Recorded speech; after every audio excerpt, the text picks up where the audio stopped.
All right, man. It's showtime. This is showtime. Hey, I want to start off by saying, man, fuck this. Fuck. All right, man. It's showtime. I guess I better this is showtime. Hey, I want to start. Hold on. I better mute that. But yeah, man, I want to start off by saying, man, fuck wearing a mask, man. I am so over this mask shit, man. I am tired. I'm tired of this mask, man.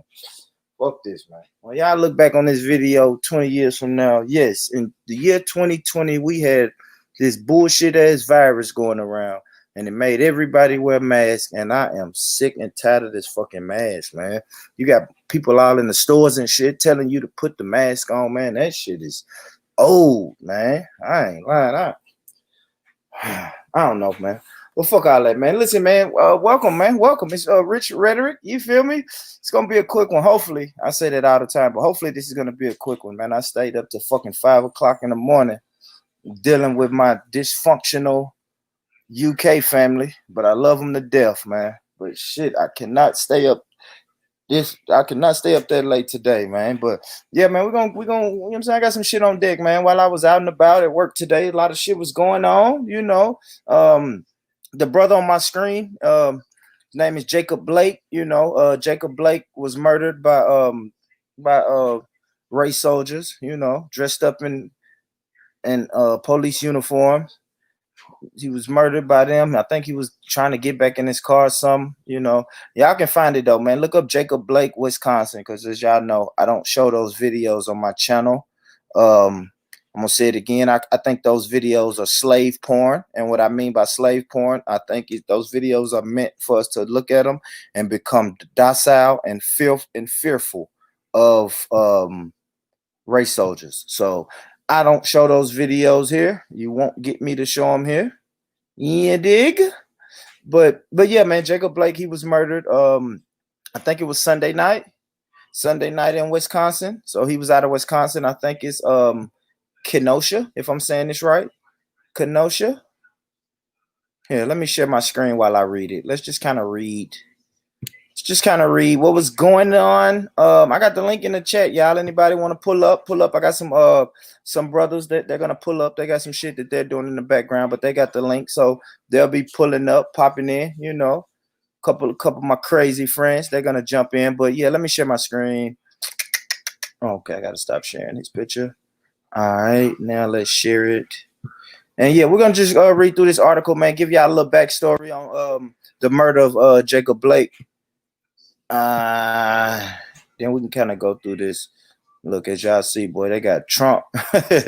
Hey, Trump is buying all the ads, man. The Democrats gonna have to get their weight up, bro. Every time I click on YouTube, I'm seeing Trump ads. Every time I get on my laptop and go to any fucking Google site or any website, you see Trump in the ads, man. Y'all better quit playing with Trump, man. Trump gonna win. I'm calling that now. I'll still probably do another 20, 30 shows on this bullshit ass election, but Trump's gonna win. He's gonna win. I can't even think of the last U.S. president that didn't do 2 terms. So Trump's gonna win. But all right, let's get it. This is more or less talking about the protests. But it says outrage erupted across the U.S. following another police shooting of a black man on Sunday. Cell phone video captured the moment 29-year-old Jacob Blake walked to his car and was shot at least 7 times in his back by Kenosha police officers. So I guess this is in Kenosha, Wisconsin. Hope I'm saying that right. Kenosha. Seems like I should know a girl by that name, right? Kenosha. I bet I know a Kenosha if I really think hard enough. But anyway, it's unclear what occurred prior to the shooting, which police have described as a reported domestic incident. Witnesses told the Chicago Sun-Times that Blake was trying to break up a fight. Wisconsin Attorney General Josh Call on Wednesday identified Rustin Shetsky as the officer who shot Blake. Call said officers were responding to a call from a woman about a domestic issue and had attempted to use a taser on Blake, but were unsuccessful. The cell phone video shows that Blake was unarmed as he walked towards his car where his 3 children, ages 3, 5, and 8, were sitting. So he had 3 children in the car, ages 3, 5, and 8, when he was shot. And this is another thing. Let me get through it, then we'll go back and break some of this shit down. His 3 children's ages 3, 5, and 8 were sitting in the car when police shot him. Blake had plans to celebrate his 8-year-old son's birthday the day he was shot. That is fucked up, man. That is fucked up. Attorney Ben Crump. One day I'm gonna do a show on Ben Crump, because Ben Crump is every time a black person gets shot by a police, Ben Crump is the chosen Negro that is chosen to represent them, and he don't ever get justice done. He gets them a check. He gets these families hush money, and then he just sits in the background until another race soldier shoots another black man. Then he comes out, you know what I'm saying, and then he speaks and does a press conference. Oh damn! I said murdered. My bad, y'all. You're right, y'all. He is paralyzed. I gotta change the fucking title of the show. Good shot, man. God damn. Good shot to my homeboy. Just came in and said he's not murdered. Hey, you're right. You're fucking right, y'all. My bad. My bad. Hold on. Here we go. God damn it, y'all. What's up, Eugene Black Peace? Man, I done named this show. Hold on. Let me go back. Fuck, Rich. I done went back and said, I'm so used to saying murder shit. You know what I'm saying? I'm so used to when the cops shoot a black man, he's dead. So shit, I named it murdered. But you're absolutely right. He is not murdered. He was shot. I should say paralyzed, right? Paralyzed. My brother. Salute to my brother for coming and correcting me on that, because I was bullshit. All right, but yeah, he was paralyzed. I am so sorry, y'all. And I'm actually getting to that part of the story. So let's get back here. My bad, y'all. So Attorney Ben Crump, who has also represented the family of George Floyd. See, I told y'all, Attorney Ben Crump, he's always on the fucking scene when somebody gets shot by police. But Attorney Ben Crump, who has also represented the family of George Floyd, said Tuesday that Blake is alive but paralyzed after the bullet severed his spinal cord and shattered his vertebrae. It's going to take a miracle for Jacob Blake Jr. to ever walk again, Crump said at a press conference. So there you go. Like I said, Jacob Blake, man, use your, you know what I'm saying? Hit the Google. Get in your Googles if y'all want to see that video. I don't show that shit. You feel me? I don't show that shit on my channel, but it's out there if you want to see it. Brother Eugene, what's good, my brother? What's going on with you, bro? Come on, man. You know we done did this same show 17 times, bro. But I'm gonna ask you. I gotta ask you again. You first heard this, saw the video, read the article. What was the first thing that came through your mind? Well, I got to the point where I don't look at the videos. I don't read about them because it's just another rerun. Yeah, but you heard about it though. You are familiar, right? I mean, I heard about it. Yeah. What's up, Black Peace? You good, bro? Yeah, it's all good. What's happening? You all right? Yeah, same question to you, bro. We done seen it 100 times, but I gotta ask you for the people, man. What was your first thoughts you heard about this police shooting? Yeah, like kind of the same sentiment. I carry that same sentiment Eugene carry, man. It's just a rerun. We already know what it is. We already know what's gonna happen. You know what I'm saying? Only thing that didn't happen this time is this dude. You know, he stayed alive. That's the only Yeah, little twist. In a long time, he did a little twist on it, but yeah. that's it. That's the only other. Everybody really thought he was dead. To be real with you. Man, you heard that, bro? Somebody just had to come into my little space and say, "Hey, bro, you titled that show wrong. He's not dead." And I was like, "Damn, you're right. He is not dead." Like you said, bro, I'm so used to just saying murdered. I just typed murdered in the name of the show. He was murdered, but he wasn't. See how it is? It just unconsciously just already know what it normally is, and that's where the problem lies. Thank you, man. But do you think we're numb to it? We're numb to these stories, these videos, these situations. We're numb to it. Well, I think like somewhere in between these generations, the older ones are numb to it, but these young ones that's coming up, I think something's gonna change sometime, somewhere in between time, somewhere in the meantime, somewhere in here, something gonna happen.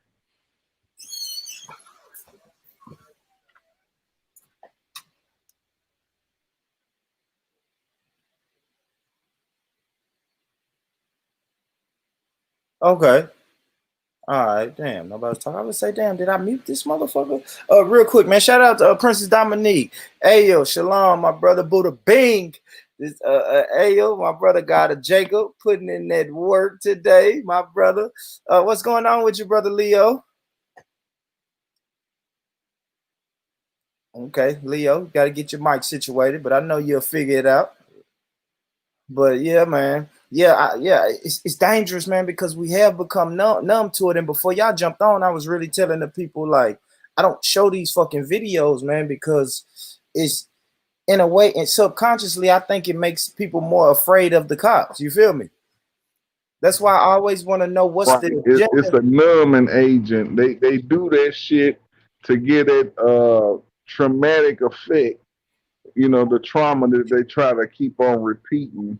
So people have a reaction of, you know what I mean? Oh, hell, don't fuck with them because they get away with killing us. Thank you. Yeah, but fuck that shit.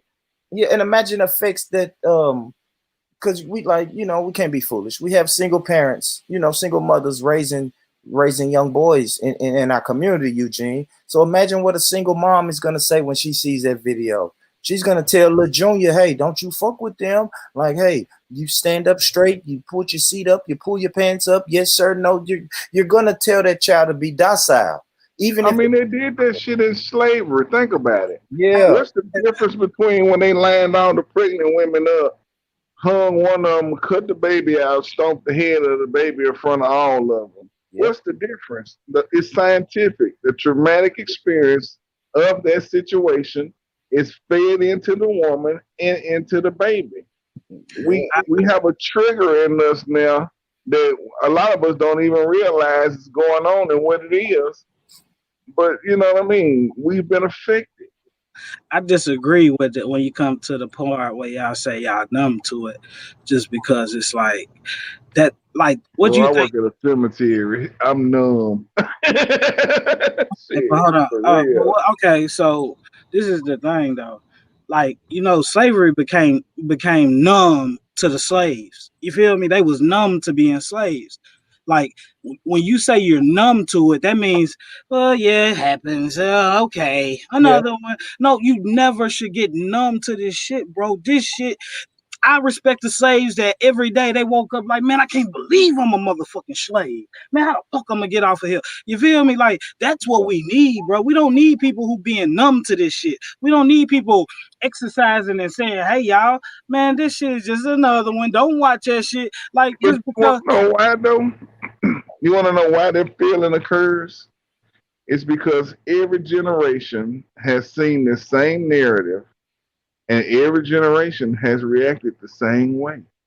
We never do shit about it. And like I said, that's because we're numb to it, Eugene. That's what I'm trying to tell you, bro. We keep on feeding this. Everybody, like every generation, once you get to 40 or whatever age you get to where you like, man, this shit just happened again. Fuck it. That's the numbness, and that's the whole problem. You feel me? Because when you're numb to it, guess what you do? You wake up tomorrow like, what? That shit happened yesterday. That shit old. You feel me? Like, stop being numb, because we are leaving these people behind with no names and no, like, all these names we done named, all these, everybody like to list off these list of names, but they be missing names. It's so many names that you forget, because there's so many people, bro. And that's why I say, man, why do we keep on saying we are numb to it? Because we need to see every person. So it's like the dunk contest, right?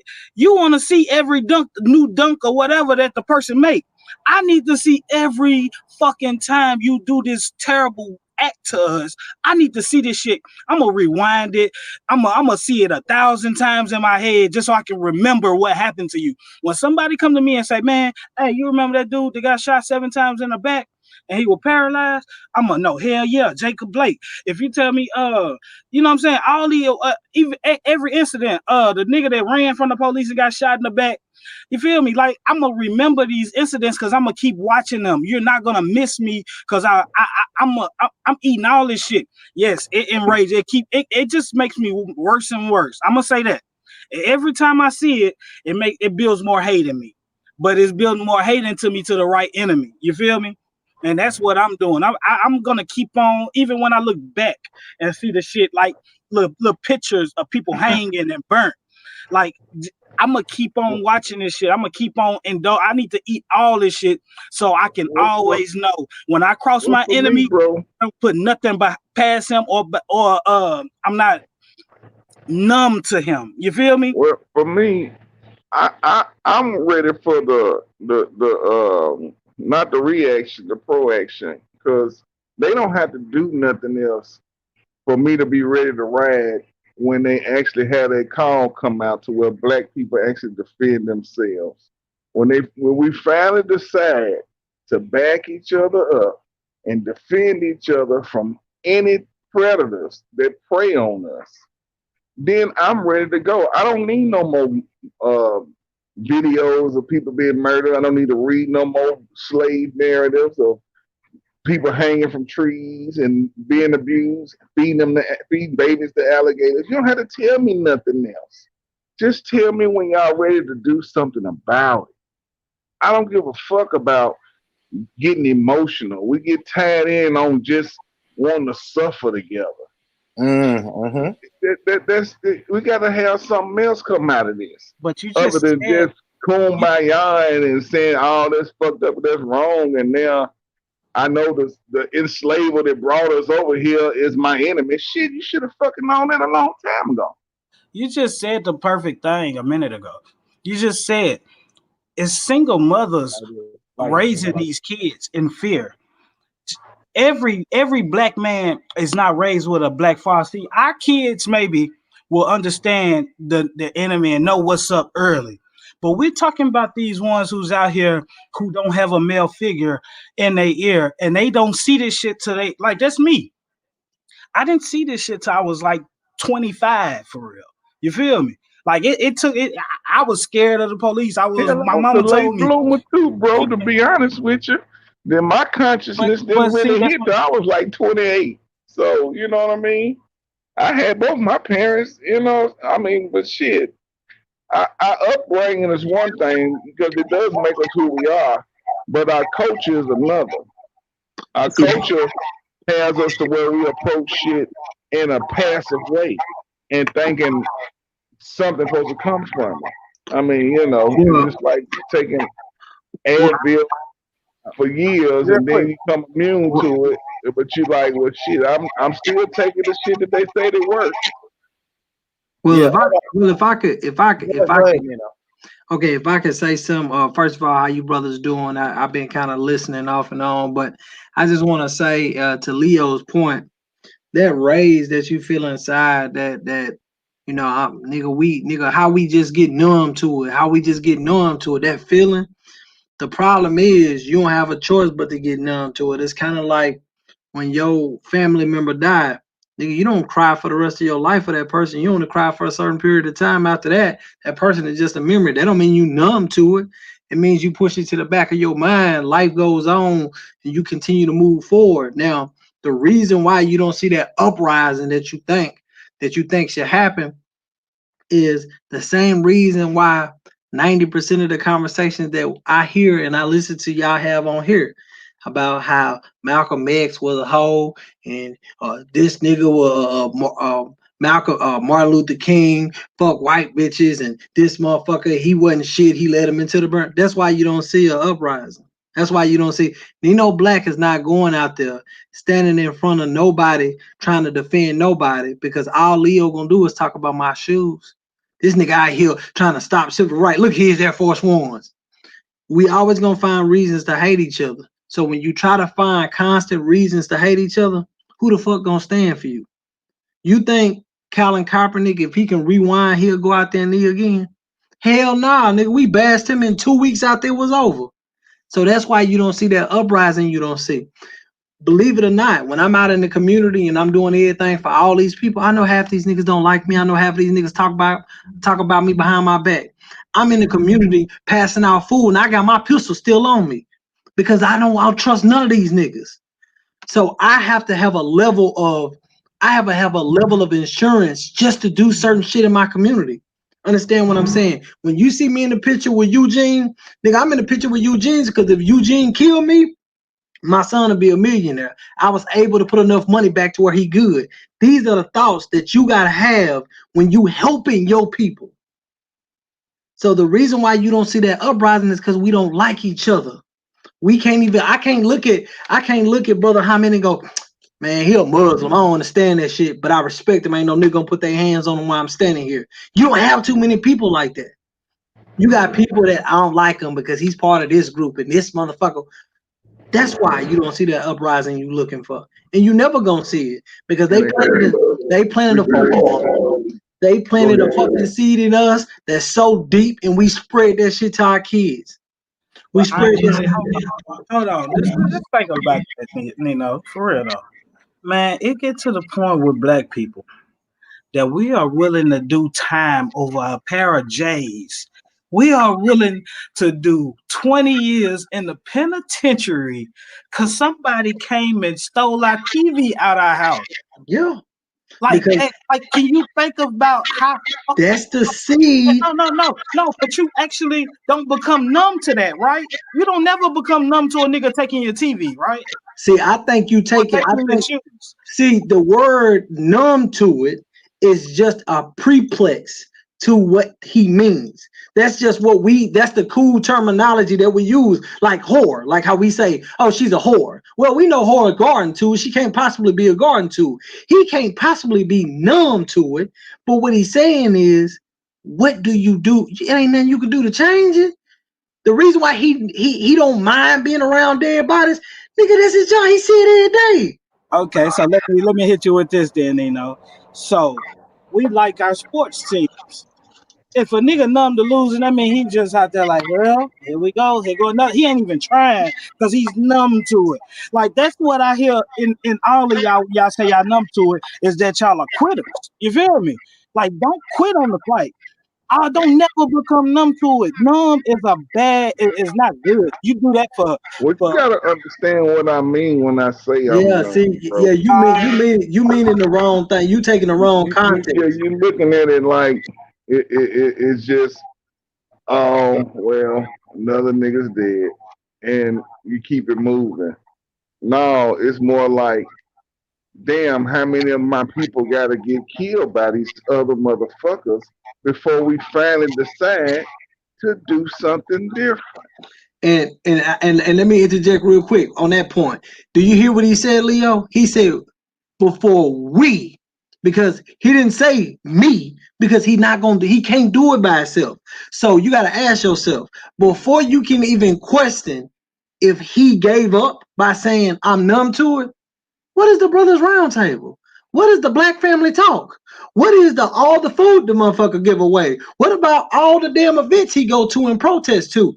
He not giving up. That don't look like giving up to me. When he say numb to it, it's because when he out there, Leo ass ain't out there. That's why. When he say give up, because it's just him. So that's why when you hear him say the word we, what are we gonna do? That means don't beat down my word because you don't get my word. Bring your motherfucking ass out there with me, nigga. I wouldn't do what they want me to do. You feel me? See, and that's what y'all got to confuse that. Like, y'all, everybody has good ideas. You know what I'm saying? A good idea. And a good idea can go on for a long time because motherfuckers just, it's damn near history repeats itself, right? You do the protests, you do the people get in groups, organizations are made through each tragedy. Like that's what we're used to. That's the process we're used to taking when somebody get fed up, they come up with a new group. You feel me? Every time a certain 10 brothers get fed up on something, they come out with a new group. They don't join groups, they don't do none of that. They just come, you know what I mean? But this is what I'm saying. When a black person say the right plan and a real plan, that's when that numbness take its effect on them. And what I mean by numbness, Leo, 1 second. Hey, Nino, when you're not speaking, can you mute up, bro? Oh, my fault. I forgot, bro. I'm sorry. My Get a fault. little feedback. Get a little feedback. All right, go ahead, Leo. but that numbness that comes about is that what y'all talking about, that fear that they already installed in the mamas and in the fathers. You feel me? We scared because we know. Guess what? That's what's fun. That's what I'm saying. We know that if we go kill a white person or a police officer, we're going to jail for 25 years and we're getting whatever, we getting hung. But like I was telling you before, niggas are quick to lose their life. They'll take that sentence over shoes and TVs and they shit that like that. Like we don't look at each other like our possessions. If you looked at every black person like they was your child, you will be ready to go shoot people every time it happens. But when we Hey, look at each other like we just, but hold on, hold on, go but ahead. it get deeper than that, bro. Because some people don't know they your kids. You feel me? Some kids, nigga probably got a oops. I did nothing to that girl a long time ago. We never seen each other, man. That motherfucker might come knock on my door. Like I just feel like so my problem is you have these kids out here, bro, and it's nobody. I forget we on YouTube, bro, but just know, man, the Yeah, and conversation, I get what you're the saying, but let conversation me speak to something. between black men ain't right when it's time to make up the real plan, the right plan. But go ahead, bro. But check this out.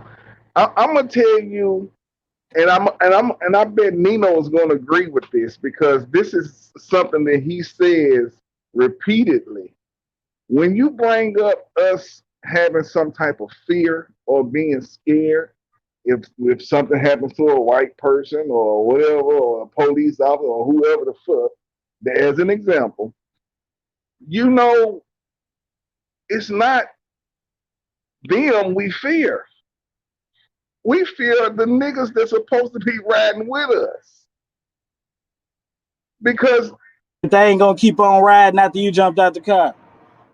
They ain't gonna wait a jump out minute, the car with wait a minute, hold on, wait a minute. Because see, the thing is, I'm talking about a scenario to where we go all out and be ready to do something, and some nigga in the group might be able to be bought out, turn into an informant.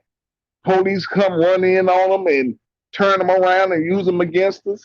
We don't worry about them. We worry about the niggas that's supposed to be riding with us. You know, the biggest thing is my favorite movie of all time is the Black Panthers from the 1994, right? 1994, 1995.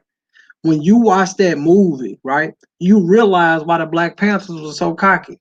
You realize why Huey P. Newton was so cocky. You realize why Bobby Seale was so cocky. Because they need not want for shit.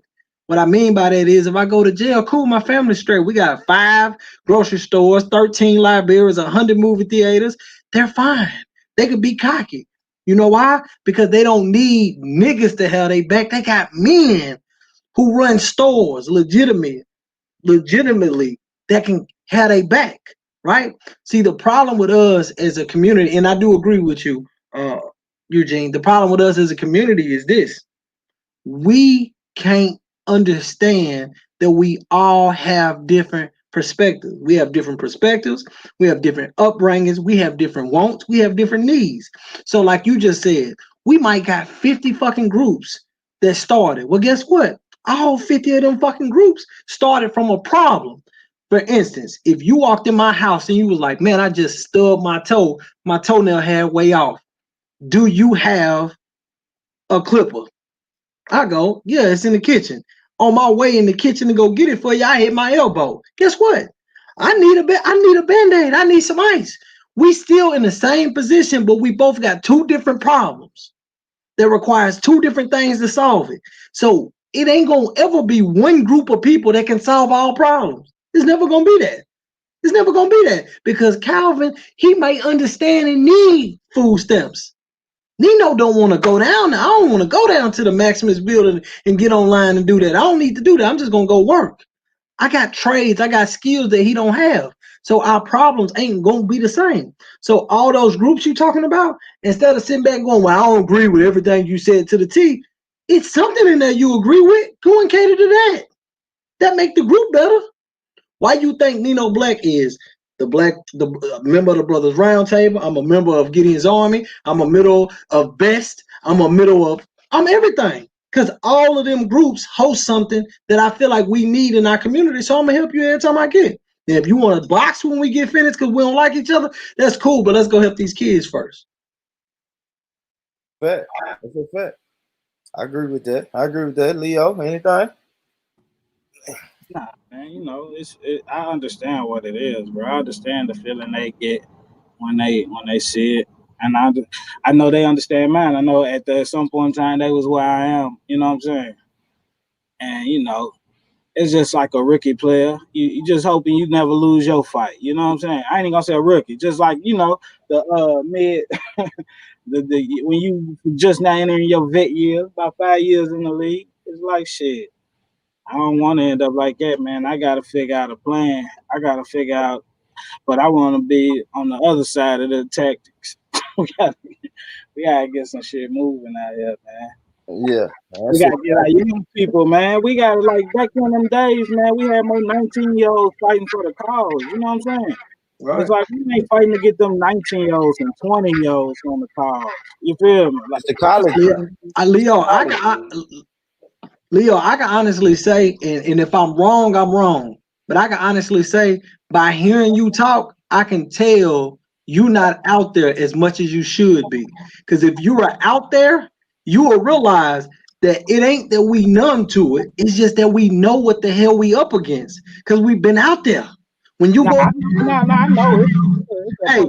Hey, you just said the 17-year-old, man, we need to get the 17-year-olds are grown. They 30. They 30. And guess what their parents doing? Nothing. They raising themselves. Right. Fighting for a cause. They fighting for life at 14.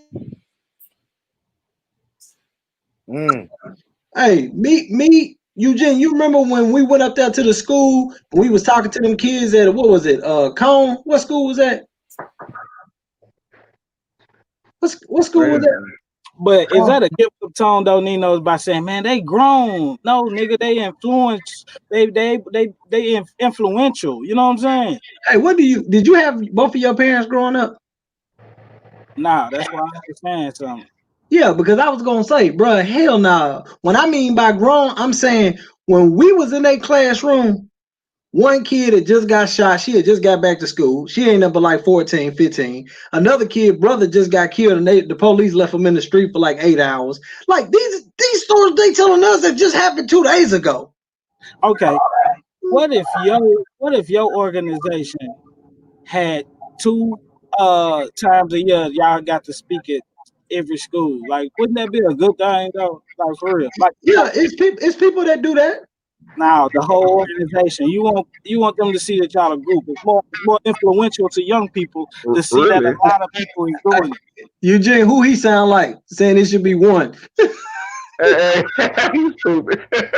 But no, really, the thing is, if you want to use that example, bro, you got to understand the only way to really fix our problem is we can't be going to day schools to meet our children. That's what's our children need to be in our school. Exactly.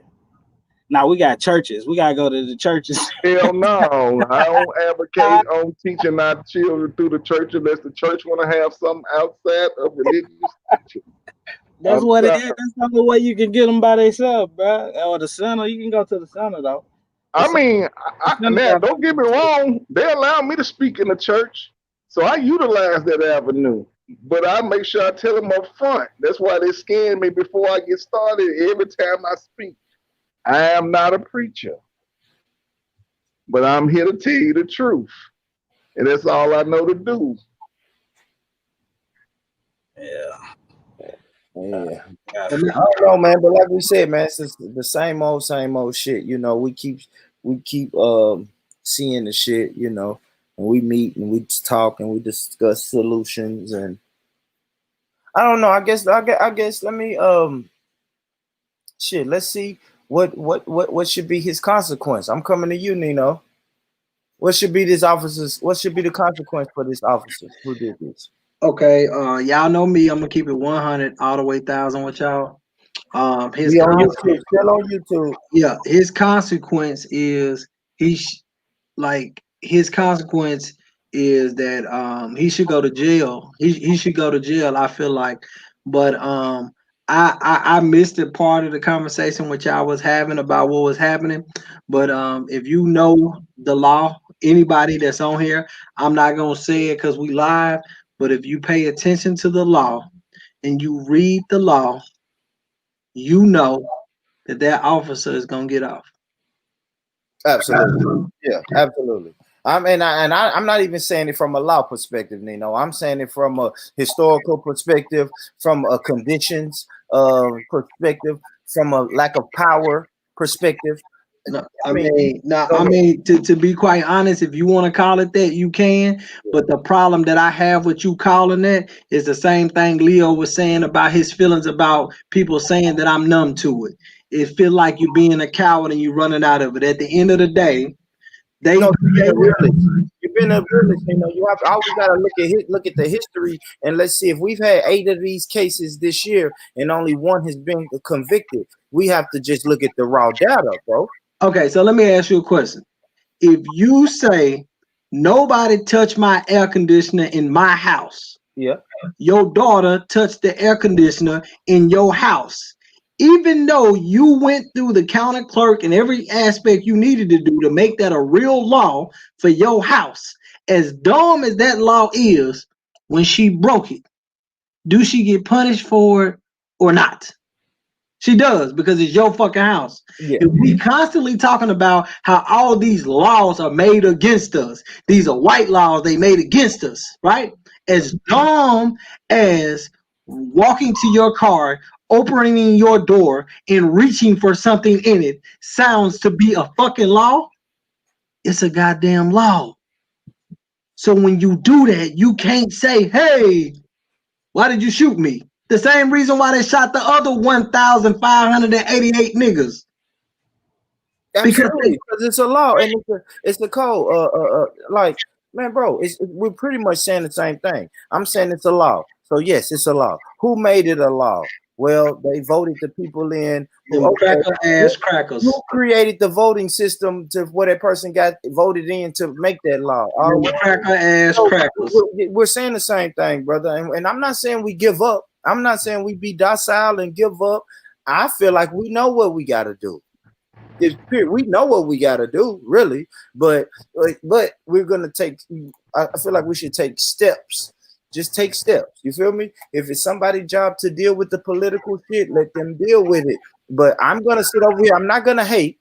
But I am going to tell you, Nino, sometimes I am I told you so type of person. You feel me? I'm not hating. Have y'all seen the video? I said none of y'all seen the video? I saw it. I did. What you mean? None of us seen the video. I saw it. I just have you seen the video? Yeah, I saw. I just don't show it on my channel. Nino, have you seen the video? Yeah, I seen it. Why? Oh, okay. I was just asking. Did you see it? No, I think he asked him. Somebody said they hadn't seen it. I don't know. I said I hadn't seen it because I don't really get off into rewatching our people getting murdered. I don't seen enough videos to be ready for whenever preparation is ready to be put in progress. I watch it for case laws.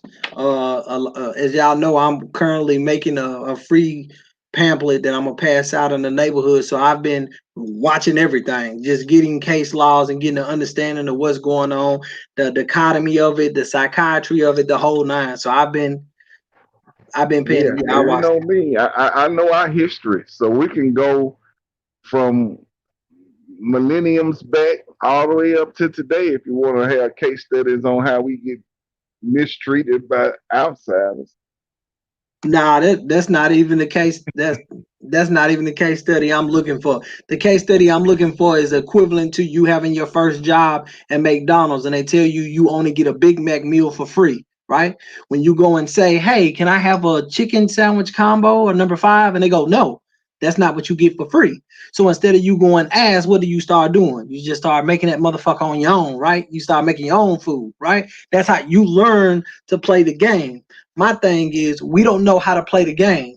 So when stuff happens, we are left to be emotional by going, look, oh my God, why did they do that?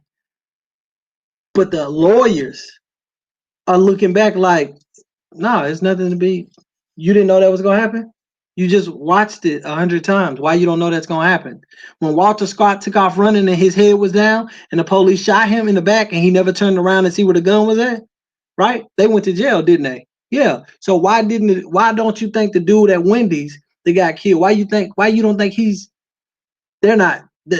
think they're going to be walking free? They're walking free because he turned around, right? Because it's a study behind that. It's a reason that stuff happened. But we don't research that. All we research is emotions. Oh, that's wrong. It's so wrong. But because of that, what do we have to teach our children? Just to be emotional? Because we're not going to teach them a law. We're just going to tell them, oh, no, see, he got killed because he was black. Right, he did. But how was he put in the situation to be killed and for them to get off and nobody get charged, nobody get fined, nobody get nothing? We got to stop doing that. You know it's set in place because even back then they had shit called the Casual Killing Act to protect white women from killing their slaves and shit. So they've always had laws to protect them when they kill us because we got to understand we have always been the target. Only thing I'm saying is y'all got to do, we as a community got to start researching. If it's something that makes me feel uncomfortable, I research to try to figure out why. Why the fuck do I feel the way I feel about this? And that always leads me to a point and something that I can not only teach myself, but teach my son as well. So we just got to pay attention to that for real. Damn, Nino, you showed me something. I was going to look back. Damn. So Walter, the officer in the Walter Scott case He did do some time. He should be in jail now, right? Bro, listen what I'm trying to tell you. In jail now, though, Nino. Yeah. Yeah, okay. Yeah, I'm gonna drop some quick knowledge on y'all. Just pay attention. Yeah. I'm not gonna Leo. That's like 2 for 10. But go ahead. I'm never just research it yourself.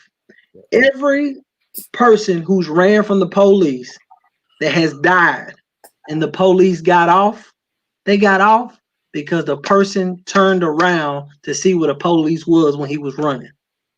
That's it. Same thing with that was Dan, right? Dan was running. But again, he looked back. The only people I hear you, Nino. The only people that get convicted is the people who didn't look back. When they look back, you know what the officer said? Hey, thought he had a gun, goddammit. I didn't know. I just fired him up. I thought he had a gun. When old boy went in that car and he never looked back. Listen to what you're saying. Listen to what you're saying. And let me finish because you're being emotional. When he went to the car, when he walked to the car, did they shoot him? No. When he opened the car door, did they shoot him? Nope. When did they shoot him? When he reached. You know why? We fear for our life. They got clear view of what the fuck he reaching for. But he still gave them a green light. Shoot me. I'm reaching. They shot him. And they gonna do that every time. Every time we get them a, hey, green light, they gonna take it. Have you ever seen white people play the little discus game? You know, with them little clay things going in the air and they shoot it with a shotgun? Every time we do something, like look back while we're running, thought he had a gun. Look at it. Go look at all of them. Go look at all of them. Don't listen to me. Just go look at all of them. Every case in which the person turned around, the cops got off. Completely free, no nothing. Go check it out. Give me a couple examples of people who didn't look back and it's not that many. Yeah, we don't have that many, huh? It's not that many. They look back. We look back. When we run, we look back. As soon as we look back, boom. But you look at Walter Scott, he didn't look back at all, did he? His head was completely down and he ran completely straight. And the dude planted his foot and shot him in the back. Boom. That's not nothing. If you go look at why the brutal force law was passed, it was because the same reason that little boy got killed in the movie South Central, that was a depiction of something that happened in Memphis that made the law get passed. So think about it. So go do your research. I'm telling you, I'm not lying. I hear you, bro. I can't argue with it, man. They take too long to come with them convictions anyway. So nigga end up forgetting because it done had about 4 more people done got killed by the time they can. Well, probably even 10. Probably 10 black people get killed by the time they conviction come back down. So we waiting on about 8 cases. It's like people talking about Breonna Scott, man. It's like 2 more people done got killed. 3 more people done got killed. I mean, I said Breonna Scott, Breonna Taylor. It's 3 more people that got killed since then. Well, 4 now that Jacob. And just think about all the ones they don't catch on camera. Yeah. Yeah, nah, that's a whole nother story. I would hate to see, because just to see the ones that happen on camera, it's like I think that's 50% of what's really going on. Like that's what's sad about it. Yeah, a lot of them just get swept under the rug, and you know that by cases and shit coming out months, you know what I mean? Months later. You feel me? They saying the little kids is being wrapped up and found in the gym in the wrestling mat. It's so funny. You see the police cam come out, man. That motherfucker blurry as hell. Like they done knocked the shit out of the camera. For some reason, they can't afford HD cameras or however. Like they done took that video to they done took that video to Wesley Crutcher and said chop up his footage, Wesley. Yeah, we want to blur that. Yeah, we want to slow that down. Now skip that. Take that all the way out. You know what I'm saying? We know how they do that. Fuck that. I don't trust none of that fucking video. This shit crazy, man. You can see him raise his hand, which could be confused as a weapon. It's like, nigga, no, it's blurry shit. Don't nobody know what that is, man. and I ain't trying to hate on the brother, man, but why does all these families have to go get Ben Crump? Is it because he's a reputable attorney for these type of crimes, like the new Jesse Jackson? I see you, Black Peace. I see you done unmuted. Go ahead, bro. No, I was just about to say politics. That's it. That's all it is. Politics. That's why that nigga exists. I'm telling you, man. There ain't nothing more, nothing less. He ain't around like that by chance. You got to think about it. If you go look dude up, he don't got no home run record in the court system, man. He ain't really been shaking the movie. He's been practicing law for a little minute, and he ain't really got too much shit up under his belt, man. So he questionable for real. I hate when they get the same attorney, man. Ben Crump. Yeah, Ben Crump. Why would they keep doing the same one knowing he ain't getting shit done every time? Like, this shit is irritating. Because they pick and choose the cases that they promote. Yeah, see, this one right here is they gonna don't be a have talking control point. over. Police don't have control over the media. Yeah, no. We talking about the Crump dude. What's his name? I know exactly what you're saying, bro. Why is the families picking this same person? Cause like, they using this shit for politics. You already viral though. Like you already viral. You can go get goddamn Lakeisha from up the block, man. Quit getting this same nigga. Hey, real quick, Rich. If you want to go and look at what I'm talking about, the police shot a guy a few years back named Dylan Taylor. He was a white boy. Now, the police officer that killed him was a black police officer. Dylan was walking with some headphones on, and the police got behind him and told him to turn around and put his hands up. Now, he had his headphones on. He ain't even hear him. As soon as he turned around, they killed him. That police got off because it was justified. Okay, I gotta look it up. What you said the name was? The name Dylan Taylor. He turned around, and when he turned around, the police shot him. He ain't know. Yeah. You gonna? I mean, I ain't gonna lie. Like I said, I can't argue with that. I mean, my research and history shows me that they turned around. That's the one hole in the system that said, "Hey, I thought he had a gun." Why do you think that? Because he turned around. What's crazy about that?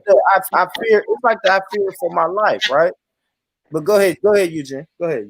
When you go get your gun license and you take that class, they tell you if you see a dispute between two people and you don't really know who's the problem, but you figure you need to get the one you consider a threat, neutralized. Yeah. They say draw their attention to you, make them turn to you, and once they come to you, then you got the right of way. Mm. Yeah. So it's little tricks and little laws and loopholes like that. Yeah, because I heard of the loophole, like Tennessee, we got a self-defense law. But it's, you know what I'm saying, a lot of little loopholes. Like I know what two people who got away with the self-defense law, but the person was in their yard, on their property, being aggressive. One person, they jumped out and started shooting at him, and he shot back and killed somebody. And you know what I'm saying? It's a lot of little loopholes. But I understand what y'all saying with these laws and loopholes. You have to be, I ain't gonna say have to, but I'm gonna say you need to be familiar with them. And that's a good thing, if that's what you doing, bro. Like I think that's a good angle. If you are coming to tell people about the laws and make sure that our people get the laws and do the proper research to find out these laws, I think it's a beautiful thing, bro. Man, look, I ain't never forget this. I was in my Mercedes. My Mercedes had a headlight out because I had an electrical problem. I'm coming down Jefferson. The police at the light going in the opposite direction. I see him looking at me. So as soon as the light turned green, you know what I did? I pulled over.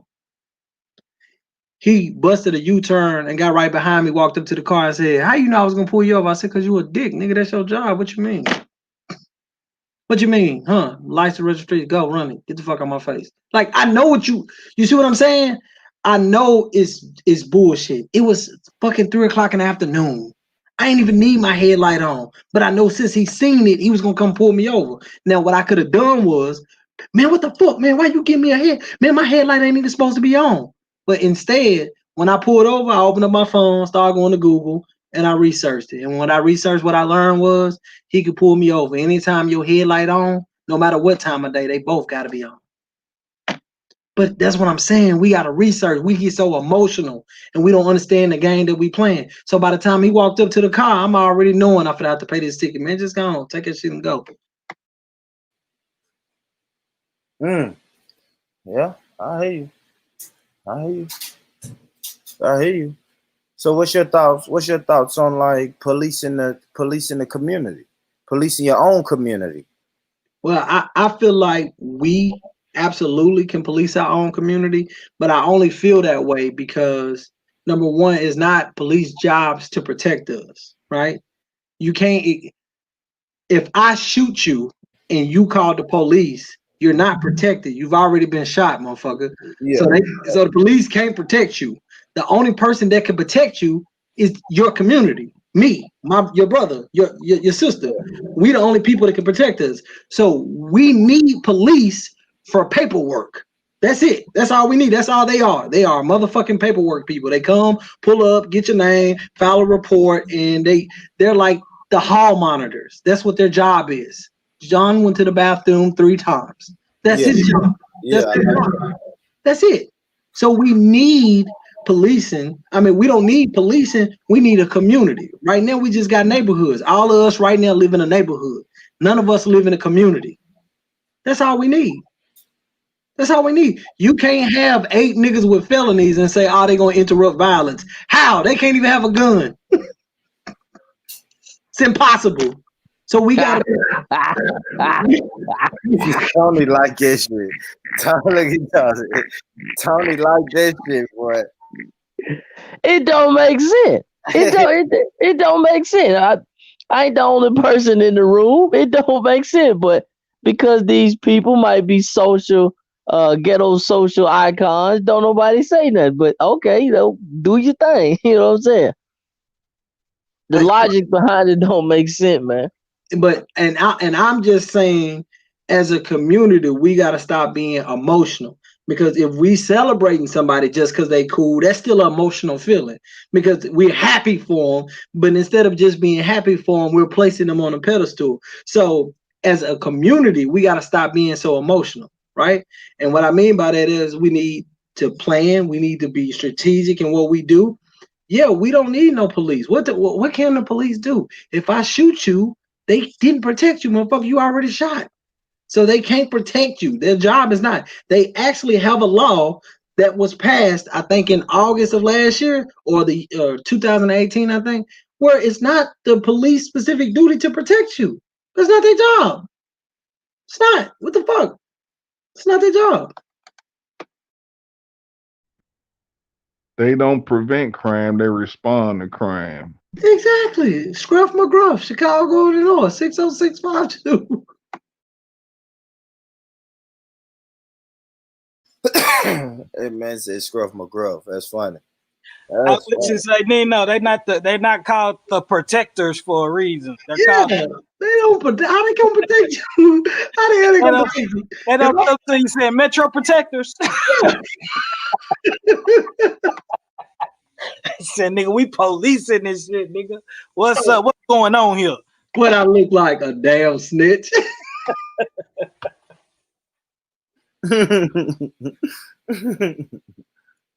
Oh shit, man.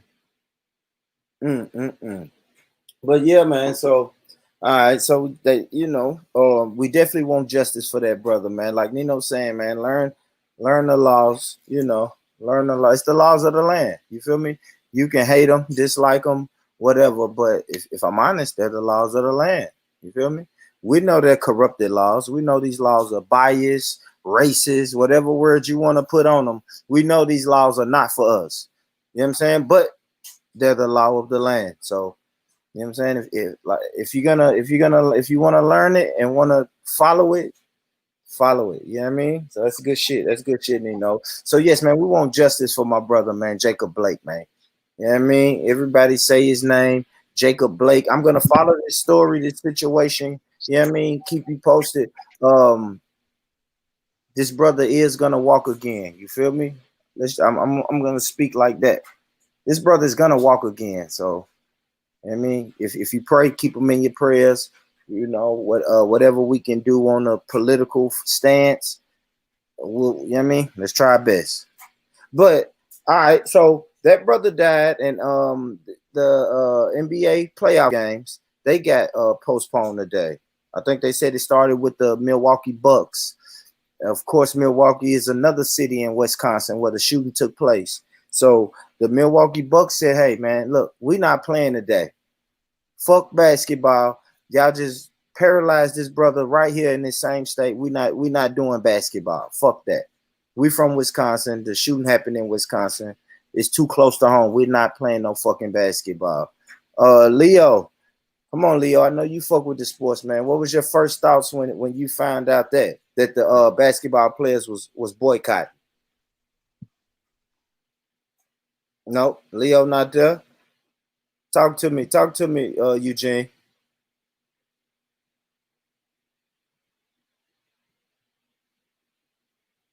Okay, yeah, I dropped it out like I'm on mute. Go ahead, Nino. Go ahead. Shit, was I on mute? Go ahead, Nino. Niggas said, man, I ain't touching that. Look, niggas think the NBA is the Illuminati. Now go ahead, Nino. Oh shit! Yeah, everybody's like, I ain't touching that one. Damn, y'all, I didn't say Man, what was the question, man? What was the question? Ask me a question, man. Look at Tony, my brother, man. Matter of fact, man, salute to you, Tony, bro. You know you jumped on here. How you been? Oh man, I'm cool, man. I jumped in late, man. My bad. Nah, you good, bro. Yeah, we just talking about, we talking about the murder of Jacob Blake. So the brother Oh got man, murdered. fuck that nigga there, man. Nah, you can't do all that. Why you Man, say why that? not? Why Why you not? say that? I don't feel. Why you say that? I don't feel sorry for no nigga that put his hands on a woman. Same thing I said about George Floyd. You don't do that, man. You don't put your hands on a woman. He was breaking it up, Tony. That you got some misinformation. I'm talking about his record, man. I'm talking about his record. Karma, man. I haven't seen his record, Tony. What's on his record? There you go. You want me to show you? You want me to download and send it to you? You can do that, but as you're doing that, just kind of tell me. Just tell me and then send me the receipts. Oh, man, look, you already don't believe it. You already non-receptive of anything I'm going to tell you. No, listen, Tony, this is content, bro. We on YouTube Live. I want to know. I don't know. I'm not familiar. I'm not saying I don't believe you. I know they got domestic assault, up. Go ahead. domestic assault, sexual assault, assault on police officers. He was known to put them hands on the police. That's why it escalated so fast, so quick. He got the wrestling with the police. Man, they need to come on, man. Man, I don't feel sorry for no nigga with no history like that, putting his hands on women. Sexual assault, domestic. I don't feel sorry for no nigga like that, man. You don't do nothing like that. Same thing gonna happen to George Floyd, man. Fuck them niggas, man. You don't do women and kids like that. Anybody else on the panel familiar with that? Yep, I am. Yeah, fuck that nigga that got killed at the Wendy's too. That nigga was on like 6 years probation for whooping on his kids, man. Yeah. Now, if I can put into context. Yeah. Let me put it in the context, because you know that nigga gonna shoot it to you straight off the muscle. He not gonna put no salt, pepper, no sugar on that shit or nothing. He's just gonna say it. In a sense, what he's saying is, if you use the psychology or the mind of a person that will commit certain crimes, you got to put things in the context. Like, for instance, a moment ago when you said, you know, the laws ain't for us. When you say that, are you saying white people don't go to jail for doing the shit that we do? They do. No, but go ahead. But Go. what you really mean is we don't get punished the same way as white people, for the simple fact the laws are there. When we get in front of the motherfuckers with the wrong perspective is where the shit go left. Because you got one motherfucker that grew up in the farm trying to judge a motherfucker who grew up in the streets. That's wrong. That's where the problem comes. It ain't the law, because the law makes sense, right? It makes sense. If your family members were police officers, right? Because at this time, being a police officer is a good ass job, right? Because it's damn near equivalent to being a motherfucking, you know, to being another motherfucker that protects the neighborhood, right? But the problem is their structure and their training with the judgments that we get when we commit the crime make us not like none of it, right? Because think about it. Just think about this for a second. The dude at Wendy's is on 6-year, 9-year probation, right? He driving drunk. If he would have killed 5 people, you would be saying fuck him, just like Tony saying fuck them. But since he didn't kill 9 people, you riding with him because white boys killed him, right? But if he would have killed 5 black women in that car or 5 black children, you wouldn't be saying that. See what I'm saying? You wouldn't be saying that same thing. So Tony is saying fuck them because he looks at it from a perspective of, why are we celebrating niggas for doing shit that is harming people? See what I'm saying? Like, what if somebody would have walked in the house where dude was beating his child up and shot him? Man, hey, you would be celebrating the nigga who shot him. That's what you do. Niggas shouldn't be putting his hand on no child. His kids, though. Huh? I mean, he wasn't beating his kids when he got shot. Hey, I listen to what you saying. So, right, see, and I don't even want to do that. I bet if that nigga would have been beating on your kids, you would want that nigga shot. I bet if that nigga would have whooped on your kids, you would want that nigga shot. Absolutely. That's when I personalize it. Absolutely. When I personalize it, yes. Yes. Man, I personalize it if it's your kids. I personalize it if it's Nino kids. When Leo anybody on this panel kids. When Leo just said that, you agree with him. When Leo said it ain't just your kid, it's all our kids, you said yep. Now you disagreeing because it don't fit your. I didn't say yeah on that, Nino. I didn't even hit that part. So you saying if a kid walking across the street about to get snatched, kidnapped, and hit with a car, you gonna keep walking? No, of course I'm gonna hit that kid. Okay, because if you would have said the other way, I would have blocked you. You would have been gone. No, you're supposed to block me. You're supposed to block me. But of course, okay, I'm gonna that kid. But that's what he's trying to tell you. He's trying to tell you the reason why he's saying fuck him is because. But ask me, do I think Tony right for that? The answer to the question is no, because we don't know everybody individual circumstance. Yeah. Just because we are judged for something, don't mean we did nothing. See what I'm saying? Yeah. And 4 days after my 18th birthday, I pled guilty to a domestic dispute. I ain't hit nobody. Yeah. You just wanted to get on out of trouble and get them out the way. What y'all I say? ain't hit nobody. I just goddamn was like, hey, well, whatever I got to do to get up out of this bitch when I get out of here. That's it. But on my record, according to Tony, that once I die, I'm a bitch ass nigga because goddamn it, fuck you got a domestic. Right. You got a domestic. But I accept that. Fuck Tony too. You feel me? I accept that. You know what I mean? Because it ain't nothing I can do about that. And you know that's not what makes you, and that's what I say about these labels. You feel me? They can say felon, or you have a domestic, or you got this on your record, or you your history shows that you may do. I mean, your history shows you do this, but you know in reality you don't really get down like that. I think it's all about context. I think if Tony read my story, and my story said that this happened, and the girl who gave me the charge is at my funeral saying how good of a man I am, I hope that he still wouldn't push the narrative as Nino as a fuck nigga. See what I'm saying?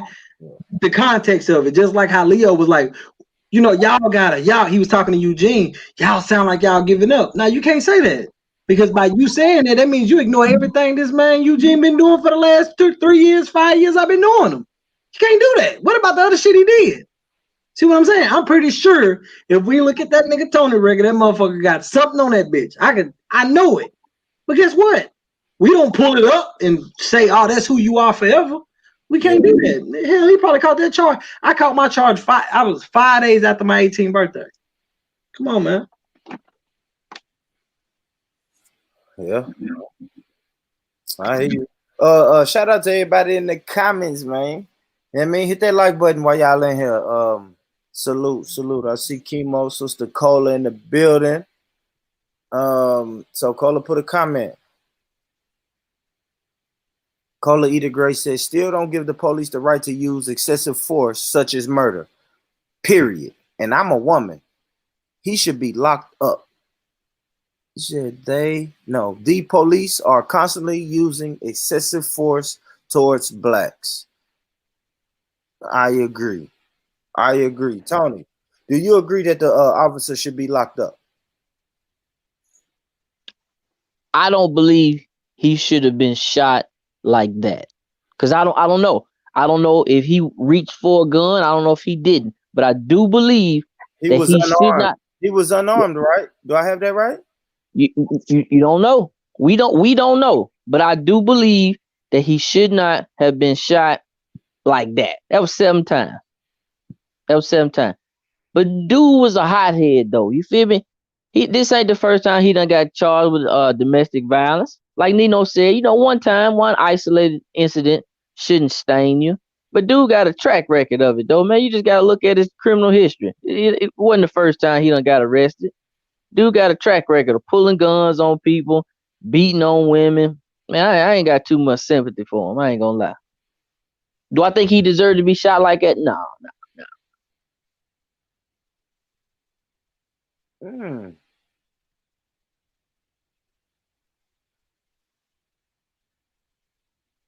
Yeah, I'm sorry, y'all. I'm just kind of reading a little bit more on this. That's crazy, man. That shit crazy. He ain't deserve to die. Man. Period. The nigga still alive, ain't he? I mean, he didn't deserve to be shot like that, bro. Not be paralyzed. That brother, he paralyzed, man. He may not walk again. See, the police knew the nigga, man. The nigga was known as combative, man. This what, man, they got a track record of whooping police, man. This wasn't their first run in with this nigga here, man. His whole track record speak on resisting arrest. Hey, but see, I want to say this, like to what you just said.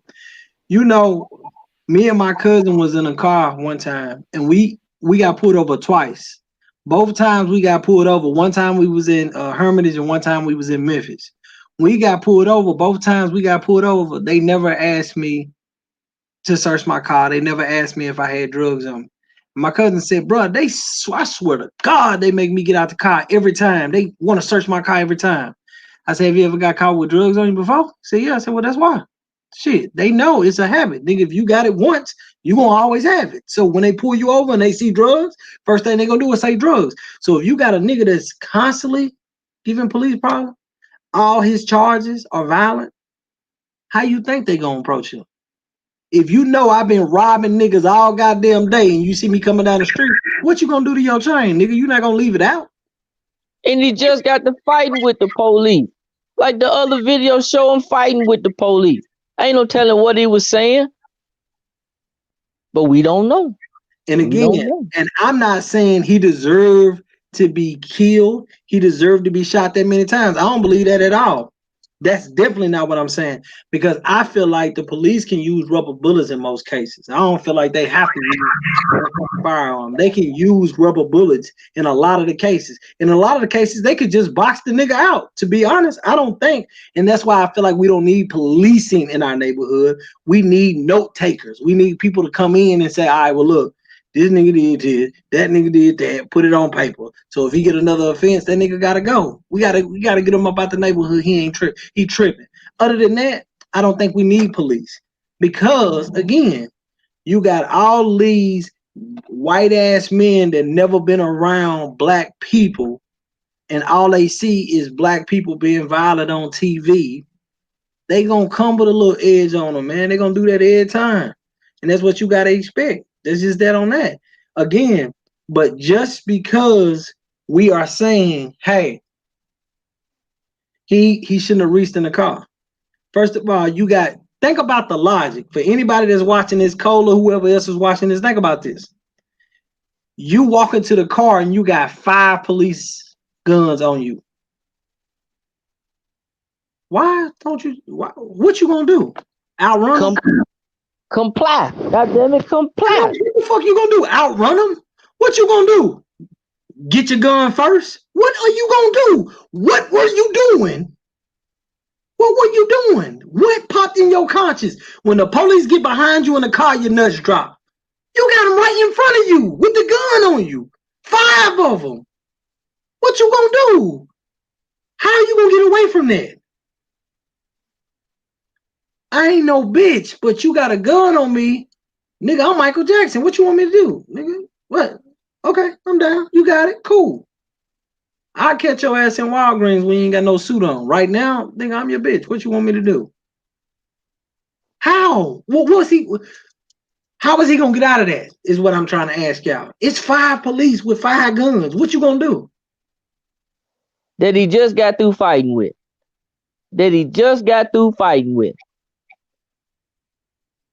If me and you, Boopy, get to fighting on the passenger side of the car, and I run around to the driver's side of the car, I ain't finna go get a teddy bear.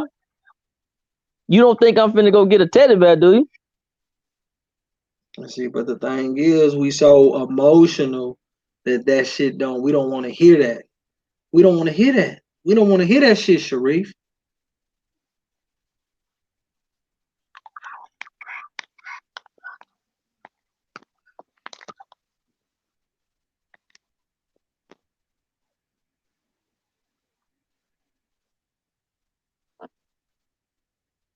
All right, my bad. Yo. Yep. Yeah, I'm back. All right. What was you saying? What you just asked me, Tony? You asked me a question I didn't hear. I said in the video, him and the police got to fighting, and he ran around to the driver's side. I said, if me and you were fighting, or if you and anybody was fighting on the passenger side, and they ran around to the driver's side immediately after a tussle, I hope you don't think that they were going to go get a teddy bear. What was that police officer supposed to think he was going to go get after they just got through tussling? Yeah, I give you that. I give you that, especially if you don't know. Like when you hear the story, you hear like it's 3 kids in the back. 3 kids was in the back seat. Absolutely. I understand all of that. And I don't know if the cops knew that. But it's other ways, like Nino was saying, there's other ways to subdue. There's other ways to subdue a criminal or a person that you suspect is a criminal. There's other ways you can subdue them, man. Come on, man. You know that. But you know they teach them how to murder and live with it. You know that. Absolutely. I did a show on that, Eugene. Right, exactly. So we need to stop getting to the point where we act like it's surprising. They train them to kill people. It's just part of the job description. That's what they're doing. But they only pull that shit on people who not gonna do shit about it. That's why you don't see a lot of other races just get murdered in the street like that. Because they know that whatever country they come from, they're gonna have to deal with them. Yep. It's crazy, man. It seems like we talk about the same shit every time. That's crazy. Because it's only exciting when a white boy kills us. It's only exciting when a white boy kills us. Hey, you know why we talk about it on a regular basis? Is because we ignore the real cause of the problem, which constantly makes the problem allow the problem to happen and constantly make it okay for you to talk about it. You got to ask yourself, if every day you're looking at a bed and you like, bro, I don't know how to put this motherfucker together. I just don't know how to put this motherfucker together. And the nigga walk up and nigga give you the tools for you to do it. Once you put the bed together, ain't no reason to talk about it no more, right? Ain't no reason to talk about it because you fixed the problem. The problem is we get on this motherfucker and we say things like, I mean, the system just ain't made for black people. The laws are against us, and this and all this other emotional ass, fake ass rhetoric. So you got dudes fighting with the police and running to the car to get their gun, or niggas who got caught driving drunk, stealing tasers and trying to run. And we look at it and go, oh, they shouldn't have killed him. Oh, what the fuck? So now the fact that we feel like that they shouldn't have killed him, right? We felt like they shouldn't have killed him. That neglects all the wrong that was happening prior to him getting killed. Nothing else matter. We ain't gonna learn from it. We're not gonna learn not to have 5 guns on us and run in our car and reach under the seat or reach beside the seat or at the steering wheel. We're not gonna talk about that. So since we're not talking about that, it's gonna keep happening. It's gonna keep happening. It's never gonna change. It's never gonna change. Yeah, man, you sound like you giving up. Nigga, I gave up when a nigga told me he was gonna come and help set up and help tear down. And motherfucker came late and left early. I gave up then. What the fuck you talking about? You talking about that dude that came to the protest and was at the back of the crowd? Bro, I gave up then. What the fuck you talking about? Yeah. That's it. Hey, that's good work. That's good work. I'm never gonna take that away from y'all, man. Good work. That's damn show good work. You know, y'all can take that. But I'll take that. You feel me? I'll take that. You got no choice. He was there. Yeah. Once you there, you there. So, all right, let me play this video I got. Let's share the screen.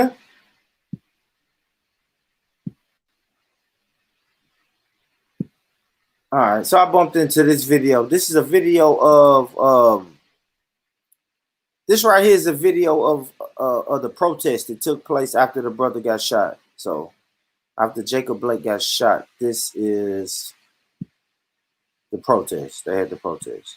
Wow, why the fuck I do that? Faces. That's good. All right, Paula, 2 people were killed during another night of Black Lives Matter protests in Kenosha, Wisconsin. Investigators say it may have been a vigilante attack carried out by a young white man. As Wendy Woolfolk reports, the protests were sparked by the police shooting of a black man. Clean up in Kenosha after protests turned deadly. Police have Hey, man, what is this, man? What the fuck is this? All right. Arrested a teenage suspect after 2 people were fatally shot during a 3rd night of unrest in a community already on edge. Violence to property. Hey, this shit look like a movie, man. Yo. All right, that shit look like a movie, man. Damn, did y'all just see that? Yeah, did y'all just see the protest area? Yeah, we seen it. I don't know. That shit just look crazy. That shit Hey gonna man, be that white boy gonna get off. He gonna off on one of them. I don't know about that other murder charge, but one of them he gonna get off on. yeah, the one with the dude was attacking him. He gonna get off on that. Yeah, that was self-defense. Yeah, he gonna walk smooth away from that one. They gonna get him for one. Faces. All right, Paula, 2 people were killed during another night of Black Lives Matter protests in Kenosha, Wisconsin. Investigators say it may have been a vigilante attack carried out by a young white man. As Wendy Woolfolk reports, the protests were sparked by the police shooting of a black man. Cleanup in Kenosha after protests turned deadly. Police have arrested a teenage suspect after 2 people were fatally shot during a 3rd night of unrest in a community already on edge. Violence to property, violence to people, absolutely unacceptable. The outrage growing nightly in the That's crazy. All right, fellas, let's speak on it, man. Hey, let's speak on it, man. A white vigilante came to a protest and started shooting it up. What? Go ahead, Tony. Speak on it, man. Let's speak on that. What's your thoughts on that, man? Man, you seen 40 people chasing after a white boy. I'd have started shooting off the hip too. He gonna get off on that one that hit him while he was on the ground. That's self-defense. Now that other one though, I don't know about that one though. He was running. They hit him. Was kicking him on the ground. He killed one of them on his back. Yeah, man, I don't know, man. I think he gonna have an issue with him being underage, and then he legally wasn't supposed to carry no gun, and he lived in the state over, so he gonna have a little problem with that part right there, cause he got all that shit. So technically, cross jurisdictions with weapons, it's 2 different gun laws and all that old shit in them 2 different places. So it just he gonna have a hard time, but yeah. That shit look like a movie though. I know that. I seen that shit. I watched it a couple of times. I ain't really know what was, I thought that shit was fake for a minute though. I ain't gonna lie.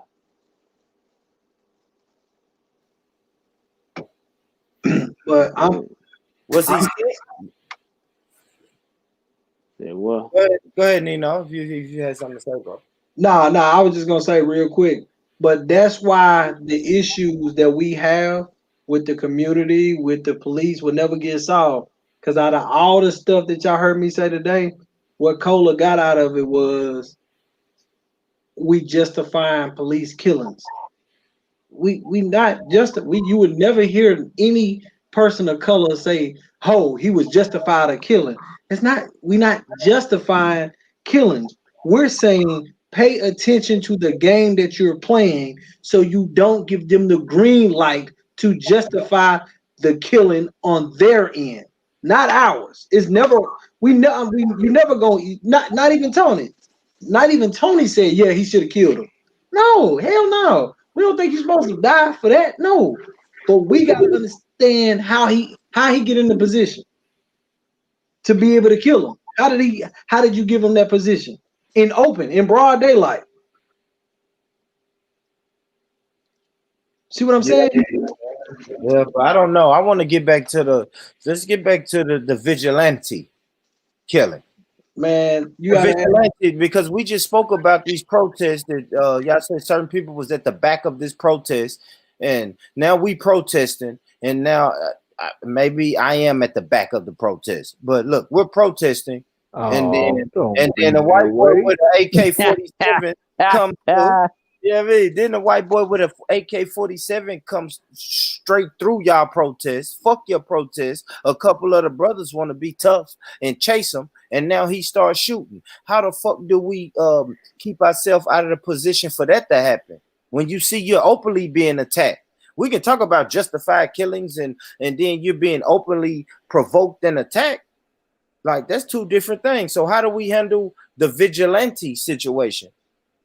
Yeah, you supposed to be, to me, you supposed to be strapped at all time anyway. And I don't know what motherfuckers go to a big large group of motherfuckers with nothing. You're a damn fool if you ask Man, me. nobody really had nothing, man. Nobody had Yeah, nothing they down there, tripping. man. When I The white boys. came, when Guess y'all who had it? came, The white boys. you The finna, provocateurs, they had all the weapons and fireworks and fire bombs and crowbars. They had the weapons. I think if he had a half of mine, he would have brought something down there with him, man. Like, I don't Obviously, niggas, understand why. motherfucker wasn't thinking, man. Anytime I ever went anywhere around this motherfucker, if you see Yeah. me, is one man. Come on, man.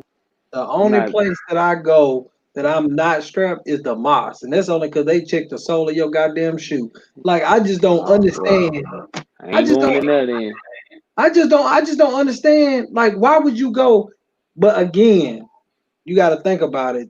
These people probably not be privy to the knowledge that we are privy to, or the third eye that we are. They don't know stuff like, they don't know it's plants out there that's looking to cause ruckus. They don't know that. They might not know that, but I don't go no fucking where. I That's think, I true. think, I think, I, th- I think if they looked at it in terms of like how how you explained that black people hate each other, and in certain terms, more black people don't like each other, or whatever the case may be. If they apply them terms right there, like how they do when they go to the next nigga neighborhood and they ready to Mm-hmm. shoot, you know Mm-hmm. what I'm saying? As soon as they get Mm-hmm. over there, because they know such and such over there they don't like, and they done got into it with him. He robbed me and in '91 and all this old shit. I'm gonna kill it. All you gotta do is just put that shit in reverse. Go the other way with it. That's how they gotta do. Niggas don't do that though, so they got enough brain power to think of a new way to kill his brother. But when it's time for this other shit right here, niggas go blank quite often, you know. So this shit really too watered down to be real with you, man. This shit done got It's like corporatized. a Niggas subtle. It's forgetting. like a. It's like a subtle fear. You know what I mean? It's like, I'm not gonna take my gun downtown. You feel me? If this is what with the central location and this is what we're meeting up to do a march, and I want to come through and show that I'm down. I hit the mute up real quick, Nino. I got you. I know you coming straight in. But yeah, it's like you because I think about when I was growing up, you had a subtle fear of taking your gun downtown. So you really hitting it on the money, because when you think about it, that's just saying, listen, you can't take your gun to this area. They're gonna lock your ass up. But go ahead. Go ahead, Nino. You know. Oh, okay. Go ahead. Cause Go I'm gonna ahead. say, Go you ahead. know why? Cause we Go normally ahead. get our guns illegally. Yeah, absolutely. Absolutely. So then you have a fear, and then you have like borders where you like, oh shit, I can't go here. But then like So we need to brother said, start getting our license and going buying legal guns and even if you buy a gun off the street, you can make a bill of sale for yourself. And that way, regardless what's on it or what goes on, you got yourself covered if it ever come up. mm, that's good information, bro. I didn't know that. I didn't. I didn't, man. But I mean, yeah. I mean that whole news story, the whole news story was crazy, man. Like I said, the white boy came through the AK-47, killed 2 people. Yeah, I'm trying to figure out. It was too many, man. I don't know that right there didn't make sense to me. Didn't nobody have no heat. Nobody. Man, it's I a don't. story. It's a I'm story in Pennsylvania where they were protesting down this certain street. And shit, the two white boys came outside their house and shot shotguns at them. Shit, one of the protesters got hit in the face. I'm talking about this is on camera. You can go on YouTube and watch it. And this is right here with the Jacob Blake story. But shit, he was bleeding. He got took to the hospital 30 minutes away. Police came questioning them at the hospital saying, what y'all what happened or whatever. He had video of it of what happened. And he was like, sure, so y'all finna go out here and arrest them? Because I want to go out here too. I want to make sure, it's an arrest made. And they was like, well, we ain't gonna go out and arrest them. We'll go out and investigate it. And he was like, what you mean? If you see something right here on camera and you see that it happened, how you go investigate? You got to go lock these people up. And what he said was, man, shit, if it was a black person and y'all seen this on camera right here, it wouldn't be no investigation. You going kicking down that door and you locking them up. So, shit, that's how it is when it comes to the black and white and the narrative in this country. Shit, they don't. It's the same way with the Ahmaud Arbery shit. They don't lock them up when they do the crimes. They don't get the same time, or they don't get locked up at the same time as us. It's an investigation before they get locked up. Well, yeah. Speaking of the investigation of that done became a LGBT violence attack crime too. You heard about that? What's your You heard? investigation? Say what? Which investigation? On that Ahmaud Arbery case, it's somebody posted did something to that man after they killed him.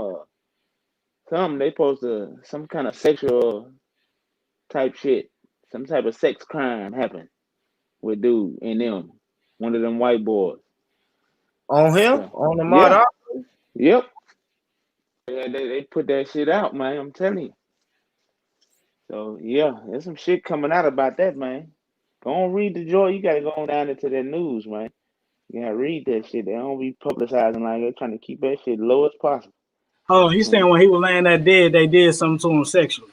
According to their report, they said that shit. They said some type of sex crime thing was being investigated in that case now.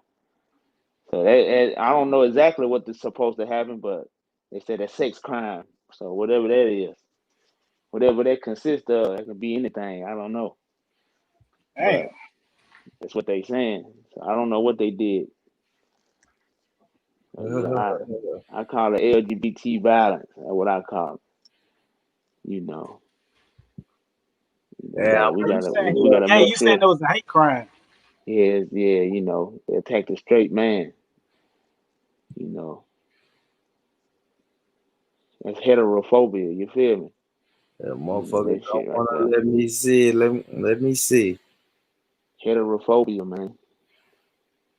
They can't stand a nigga.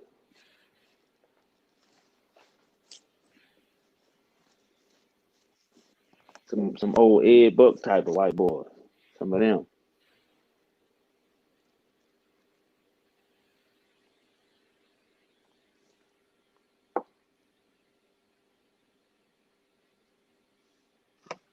Okay.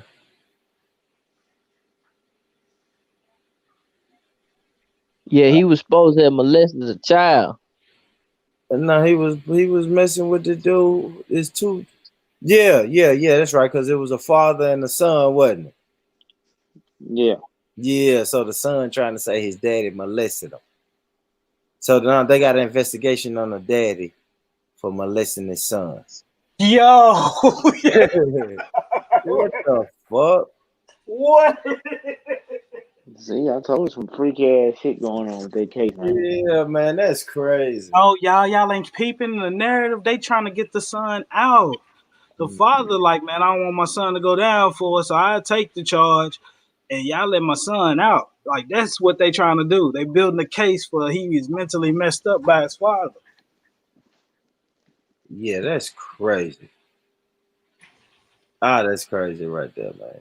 Somebody got to do time. That's what they came to him and said, hey, one of y'all got to do time. And the father manned up as a daddy, as any of y'all probably would, and said, man, shit, give me that time. And let my son out of here. And they said, okay, we can build up like you. Yeah. Damn, I thought I had a.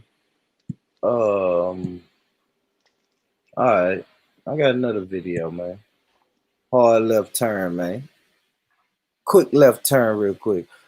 So I was talking about the NBA players that boycotted the NBA playoffs or whatever. They sitting out a game so far. That's all we know right now. Is they're only gonna sit out one game, but they're sitting out. Let's play this video. This is kind of what started the whole boycott. Let me share my screen. So let's get to the video of the Milwaukee Bucks. I spoke about the Milwaukee Bucks a little bit earlier. So if you missed me breaking down the Milwaukee Bucks and how it correlates with the murder of Jacob Blake, y'all go back and check it out. But this is a video about when the players boycotted. As you can see, we all thank you guys for taking upon your time to stay here with us. We're sorry that it took a little bit more time, but we thought it would be best for us as a team to brainstorm a little bit, educate ourselves, and not rush into having raw emotion, giving you guys things like that. So on behalf of ourselves and our team, we're going to place a statement as a team today and go back and continue to educate ourselves and get better awareness of what's going on, and then speak to you guys later. So.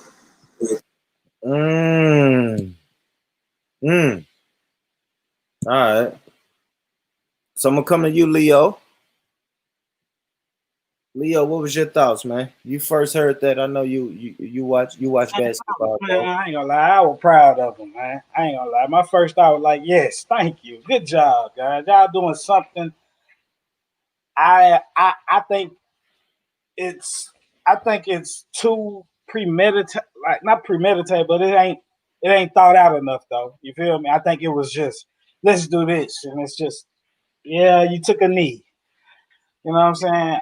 I wish they would have did something really, you know what I'm saying, like that hurt somebody's pockets. You know what I'm saying? Like I wouldn't mind if they just all start leaving the bubble. Not playing did hurt somebody's pockets.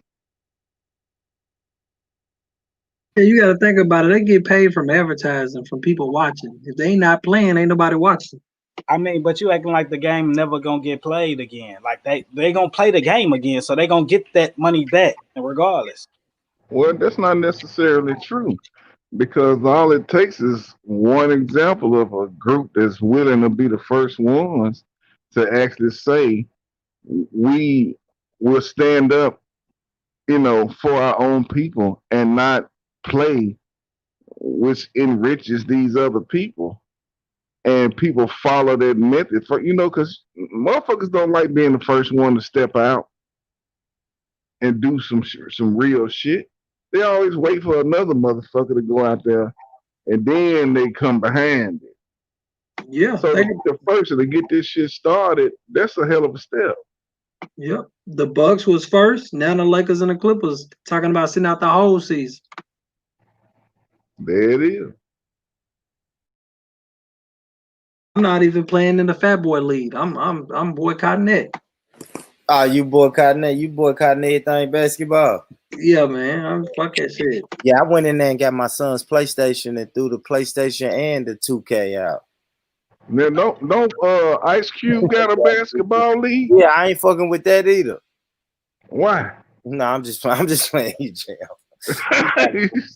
Nah, you know I'm bullshit, man. Nah, so I guess my opinion is great. It's great. You know what I mean? It's great. Do that. Do that. Hey, Nino. Yo.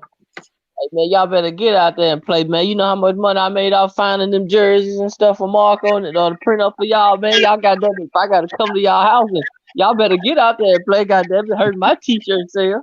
Hey, man, we've been waiting on our search since 2 months before coronavirus, man. He still ain't gave us our shorts. Tell him I want my money back, man. I retract everything I just said.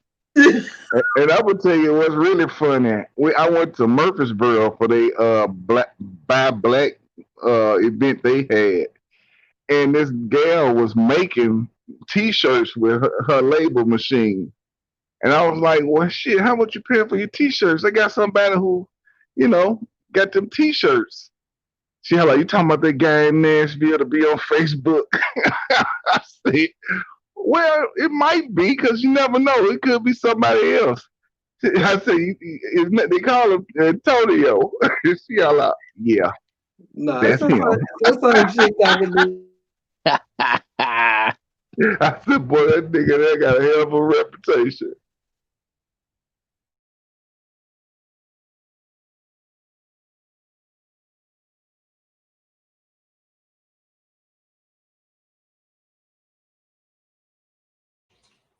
What happened?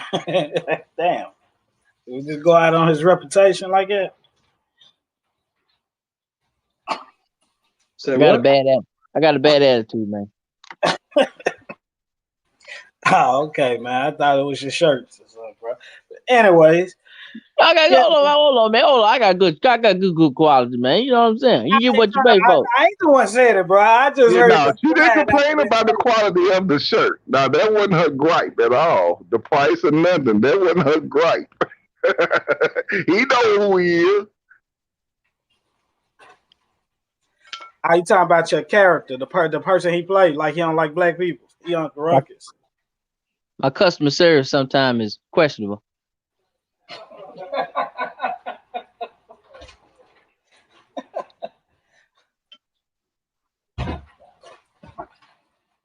Man, let's get back on the NBA, man. God damn, I don't know where y'all just went, man. You know what, though, Tony? You're a stand-up guy, though. At least you can admit that, bro. You can admit that. You said it's sometimes questionable. Yeah, so yeah, man. All right. So I guess so NBA. Look, NBA boycott, man. I don't know, y'all. What does this mean for people? Is this just like a symbolic gesture?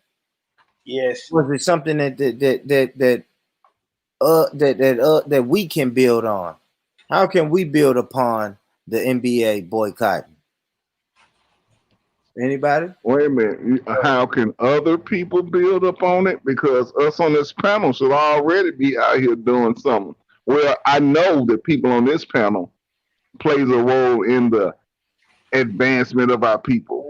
Now, other people who may be listening or trying to catch on and figure this out, how would it affect them and what would it make them do?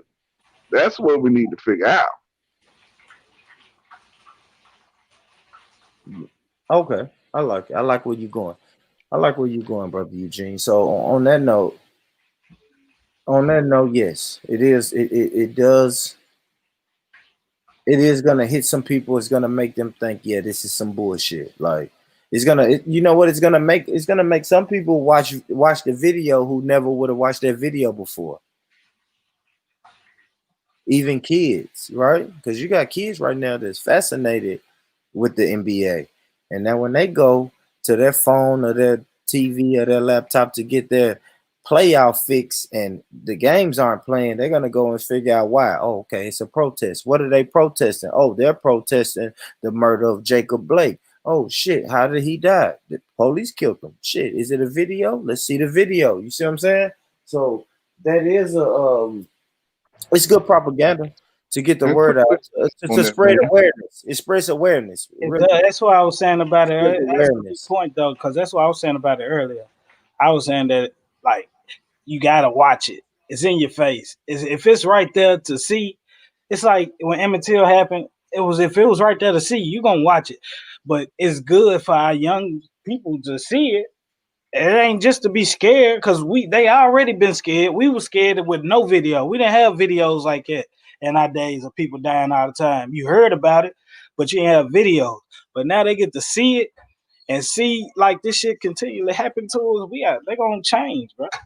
They're gonna be the leader of the next generation. Why do we always have to suffer in order for something to happen? Why do we always wait until suffering comes around for us to unify? I don't understand this shit. Because we don't trust each other. We stopped suffering though. Like we still suffering. It was never over. Like we suffer still, bro. The That's what support. I'm saying. But that's the only thing we ever come together on. Yeah, Niggas don't come together on advancement. Hell, one of Tony's main gripes is black people don't come together and do business together because you can't get along. it's just because we don't trust each other, we don't like each other, all the damn things I've been saying. That's it. We can't. If a nigga invests $50 in your business, he gonna call you every hour. You better not miss a phone call, or that nigga gonna want his money back. Because he don't trust you.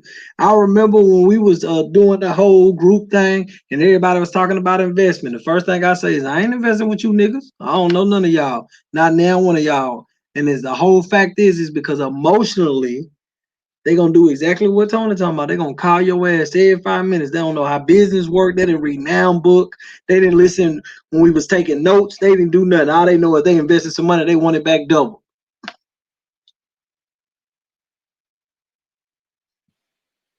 I hear you, man. Trust is a big part of the community. It's gonna have to happen, or we're gonna still continue to be stagnant. If trust is not a part of the code or the agenda, we're gonna continue to be stagnant, man. That's it. Like I keep saying, we know what we have to do. It's about doing. That's it. Unless we're gonna keep coming back, still having these same ass conversations. Period.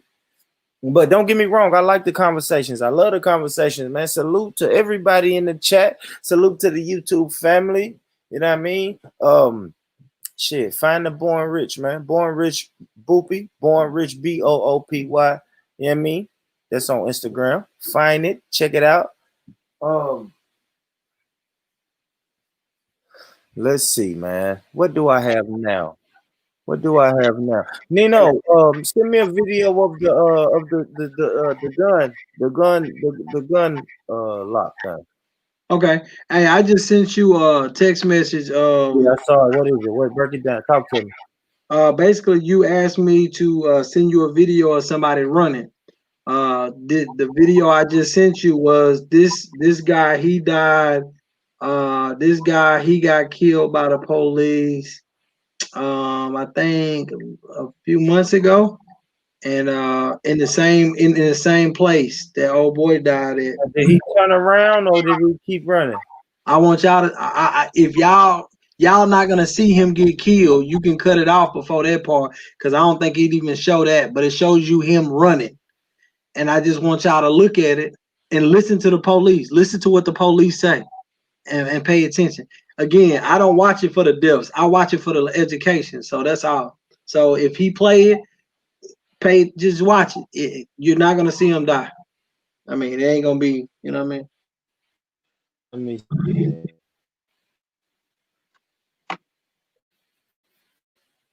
Let's see what we get. Oh shit, I shouldn't have done it like that. So we get to the fucking.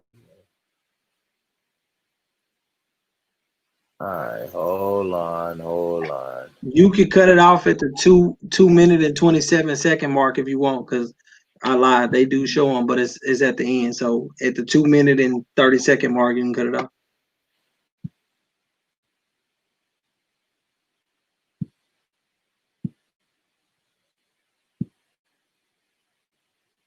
Shit, 2 minutes and 30 seconds. Yeah. All right, let's do it.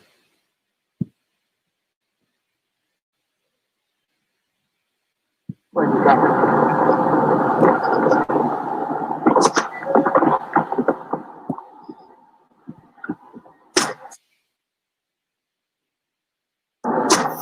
driver, roll down all your windows for me, please. Roll down all your windows for me because of the tent. Oh, appreciate that. Oh, I hear you. Just because of the tent, we got to make sure, right? Yeah, well, somebody passing a police car. I thought you could do my front license plate. Do you have a license, registration, insurance? I got the license plate right here. Oh, it's supposed to be on the front, man. What happened? It fell off when I bought the car. Yeah, it happens. I just bought the car right now. You got a license plate right here. Okay. I got my ID. Okay. Do you have a driver's license? No, I just bought the car. Right. But do you have a driver's license? No. Hey, man, I really think you should be awesome. Hey, do me a favor, turn off the car for me, man. That's my ID. Okay. Anything with you? Go to registration. I just got the car right now. I'm going to show you the paperwork. I believe, man. Can you drop the car for me, though, please? Turn it off? Yeah, please. Thank you. Do we know what city this is in or no?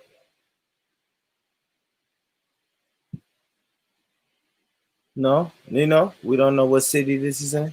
Oh, I'm sorry. I was talking. It was on. It's in California. California. All right. All right, step out here. We're gonna talk on the sidewalk, all right? Step out? Yeah, please. Step out. Well, you don't have a license, right? You gotta submit a license. So we step out the car. We're talking on the sidewalk, all right? Let's walk with my partner. I'll get my mask. I'll come back and grab for you, all right? Appreciate the concern, though. All right, man. No weapons, anything like that? No, Pull my check real quick. I'm good. Go ahead and check it. All right, appreciate it. Can you go back and let me like a frame for me? Where you guys coming from right now? He's out in the car. Right here from on Howard. On Howard? Yeah. I just picked him up on Howard. All right, give me a license. I just picked him up right now, literally. Okay. Since when y'all was coming up, I picked him up on Howard and Farrell. Okay.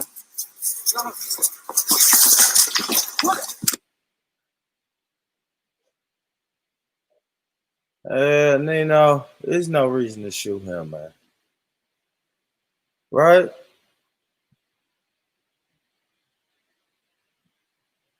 Come on, talk to me, Nino. There's no reason for them to shoot him. He's running. Hey, play it for a couple more seconds and listen to what the police say. Listen to the police. Watch. Push play.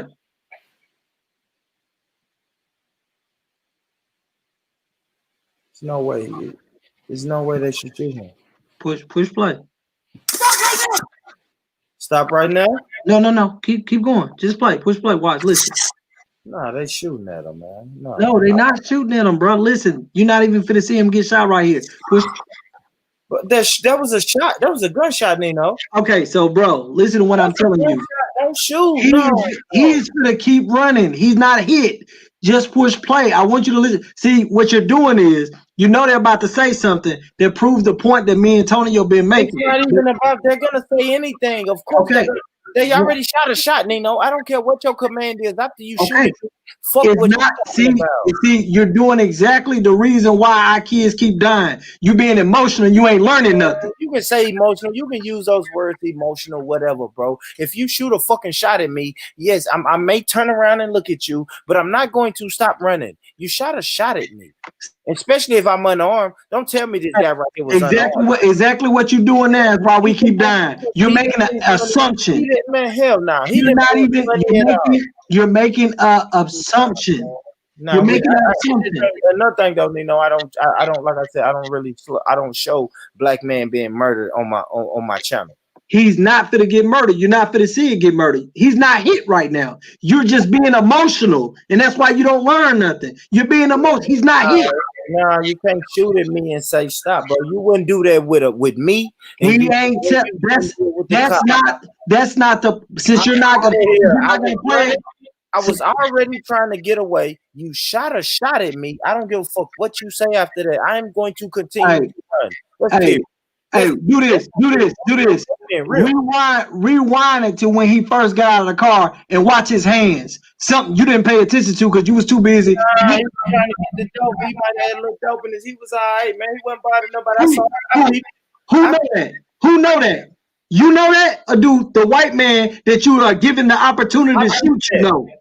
I'm running. My thought was running. Again, my question again. Who know that? You know that? Or the white man that you're given the green light to shoot, you know that? Who would you rather know that? You? The nigga who gonna make an excuse and say, oh, he had the dope, he was hiding the dope. Or the nigga who is looking for a reason. Rubber bullets earlier. Didn't we speak about rubber bullets earlier? You doing exactly what White Lives Matter is doing. You make and you understand the point. But since it don't feel good to say, you're making it into something that's not. I never said that he deserved to be killed. Not at all. What I'm telling you is, when he got out the car, whatever dope he had, fuck that dope. If you running, you running. All that flipping around with your hand in your pocket, that's saying, hey, this is my okay to shoot him and get away with it because I'm a white man who hate niggas. But we can agree that don't happen to white dudes when they do that, right? Absolutely do not. Hell no. Okay. that don't. That's what I've been saying the whole time. But y'all, when y'all hear a fault placed on a nigga, y'all automatically think we defending a white man. Fuck the white man. I'm telling you, when you listen to him, as soon as the dude take off, he said he got a gun. First thing he say, me and you looking. It ain't no damn gun. That's dope. That ain't no gun. I can see it. It's white. That's dope. That's dope. But listen to what the police officer say. All right, let's hear it. Let's hear it. You got too emotional. You didn't want to hear it. Fuck it, dog. I don't want to hear it now. I just don't want them to show murder on my channel. I just told your ass it's not gonna show that. Come on, let's see. Let's see, man. But earlier you told me to stop it at the 2-minute mark because they're gonna show it. Like no. What I'm saying is, right then you're not at the 2-minute mark. They still ain't caught him yet. But I heard a gunshot, so now I can only assume. Well, let me don't assume, right? You make an ass out of yourself when you. Yeah, you already. I see his hand in his pockets, Nino. Of course, I saw it. I saw this from the jump. I see it. I see it. He's moving funny a little bit, but nigga, we all know he had no gun. Man, let's watch the video, man. Doing all that talking, man. Watch the video.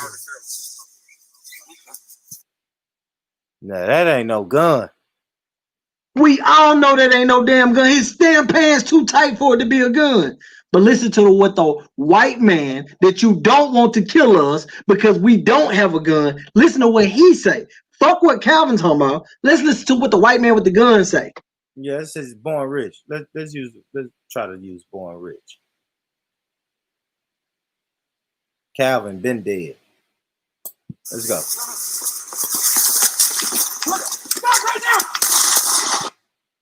See, I have to keep pausing it right there, right? Stop right now, pow, pow. What you doing right now, Nino? You stopping and getting on the ground. Fuck trying to get away anymore. Is that what you thinking? Huh? I don't understand the point of me presenting this to you and the point that you're trying to make. They don't even align. They're not even in the same. I'm just asking a question, you know. If first of all, if I'm gonna run, I'm running. Yeah. I'm running. I'm not. Right. I don't give a fuck about what I leave. I'm gone. You can't tell me stop, go, green light, blue light, G. Let's go. I hear you. Let's go. I just don't want them to kill this man on my live, Nino, man. That was 3 shots, man. Drop! 3-22, shots fired. So they said shots fired? Is that what I'm listening for? Shots fired. Code 3 back. Code 3 back. My partner's in pursuit. Nino. Keep going, motherfucker. Okay, all right. I'm just checking, bro. They're gonna kill. I don't want. I'm damn near ready to stop sharing the screen real quick.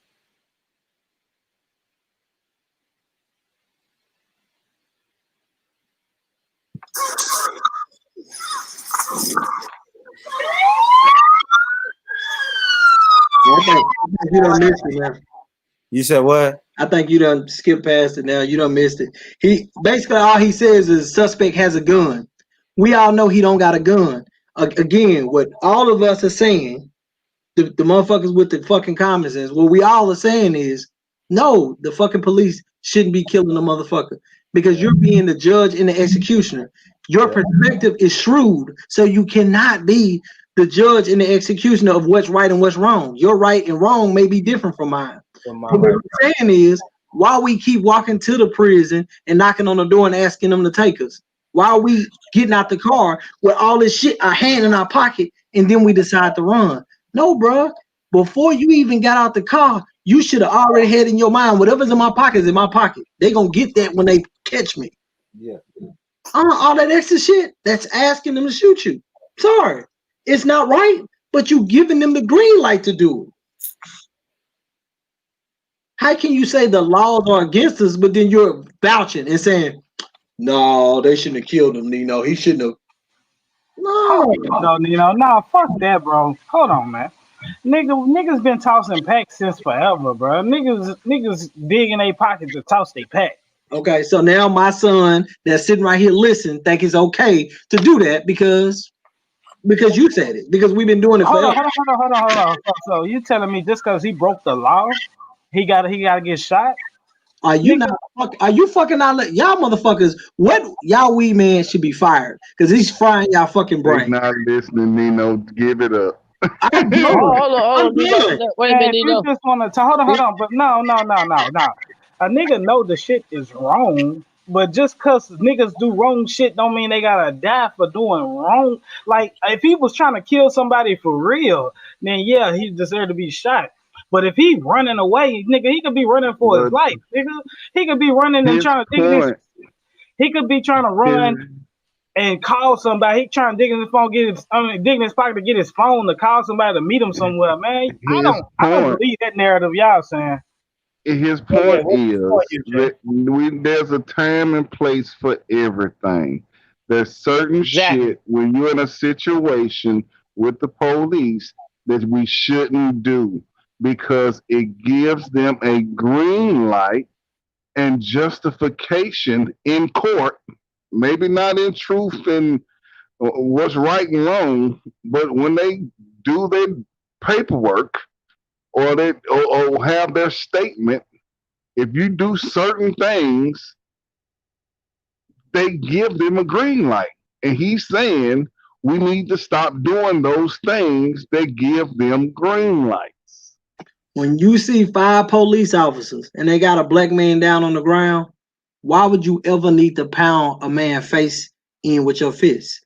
Other than, oh, I've been wanting to do that shit all fucking day. Yes, man. Yes. But this is the thing you're not understanding, though, Nino. This is why you can't think like that.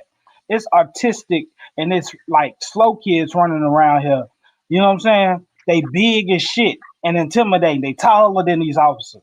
And when these officers come across them, if they do some shit like that, like run, nigga, the officer is gonna shoot him in his back, and he is slow and throwed out, bro. Just like they get their white kids, and their white kids is slow and throwed out, and they're able to run out here and run from the police if they want to and not get killed. All you gotta do is catch the person, tase the person, tackle the person, whatever.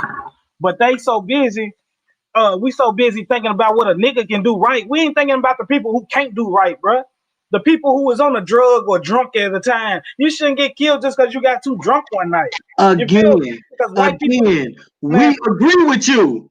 We're saying you're right, motherfucker. You're absolutely right. So guess what? In my neighborhood, it's 3 signs on the corner of our street. When you pull up on close to our dead end, you know what it says? Autistic children playing. Right? Not only do they let the neighborhood know that it's autistic children there, the kids never leave the fucking yard. You know what that means? Artistic or not, you can teach the motherfuckers, hey, when you see this nigga, just sit down, don't do shit. Because you know why? They don't have the capability to understand that a fidget is going to get your ass shot. Ask me again, do I think it's right? Fuck no, I don't think it's right. Just like I don't think it's right for black parents to say once you turn 18, I'm kicking you out. That's not right, is it? Hell no, it ain't. Because most motherfuckers ain't even mature enough at 18 to be on their own. But when you turn 18, what your mama say? All right, it's time to go. You got to go, nigga. Period. It's not right, but it's what it is. I'm sorry. You can keep complaining and thinking of this la-la land that you wish it was, but they're going to keep killing us. And I'm going to be honest with you. After this comment, if I don't see your ass out there helping me, I don't give a fuck what you got to say, because you ain't even out there helping. You just commentating. Shit. What are you talking about, me? Hey, motherfucker, you. You know me? Oh, that's what I'm saying. So why would you say that then? Why would I say what? If I don't see you out there with me? Oh, I'm supposed to be with you. Like I said, he could be moving. Yeah, you know what I'm saying? People have their own lanes, though, Nino. No. Hold on, Born Rich. Let me holler at him. Because he talking shit that I don't know what he on. He emotional. He said that shit all day. Nigga, you emotional. You want somebody to come out there with you. Oh, okay, nigga. I'm sorry. I apologize. Just say that. No, I nigga, you just told me I don't do shit in the community. I You just said apologize. I'm not out there doing nothing in the community, right? I apologize, Leo. I'm not talking to you. I forgive you then. I forgive you then, my nigga. But you started it with you, nigga. I was speaking to the brother who said, "Why can't we come together?" No, cover it up. I was talking to the person that said, "Why can't we come together?" You. No, when I said who you talking to, you said you, nigga, and I'm like, you don't know me.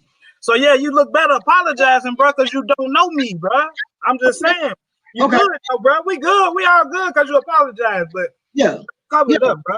Don't talk to people like that, bro. You good. I know you do what you do. I done heard you talk about it.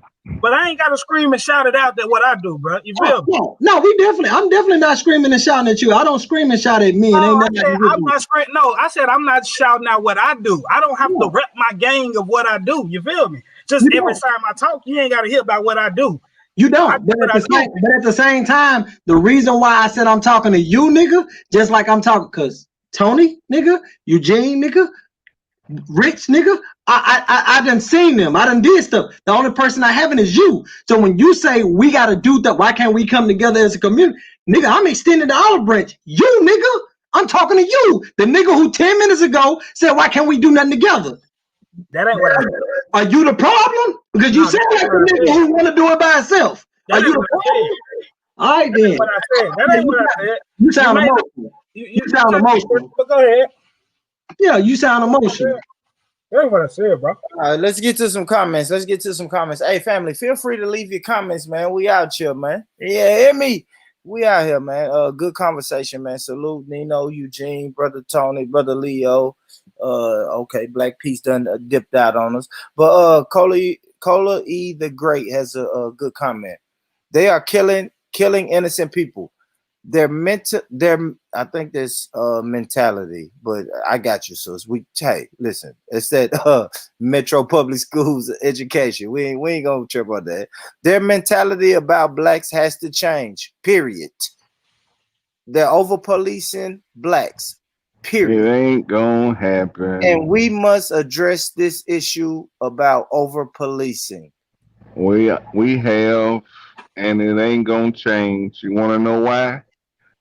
The police, in its origin, was created to hunt black people. That's how it started. That's just like saying the Ku Klux Klan need to stop killing black folks. It's just wrong, and they need to just quit it. It's not gonna happen. It was designed and put in place to keep niggas in line. That's the whole point of it. So this is a good tie-in, though, Eugene. So when they're saying, okay, they were put in place, right, to stop what we call them, runaway slaves, right?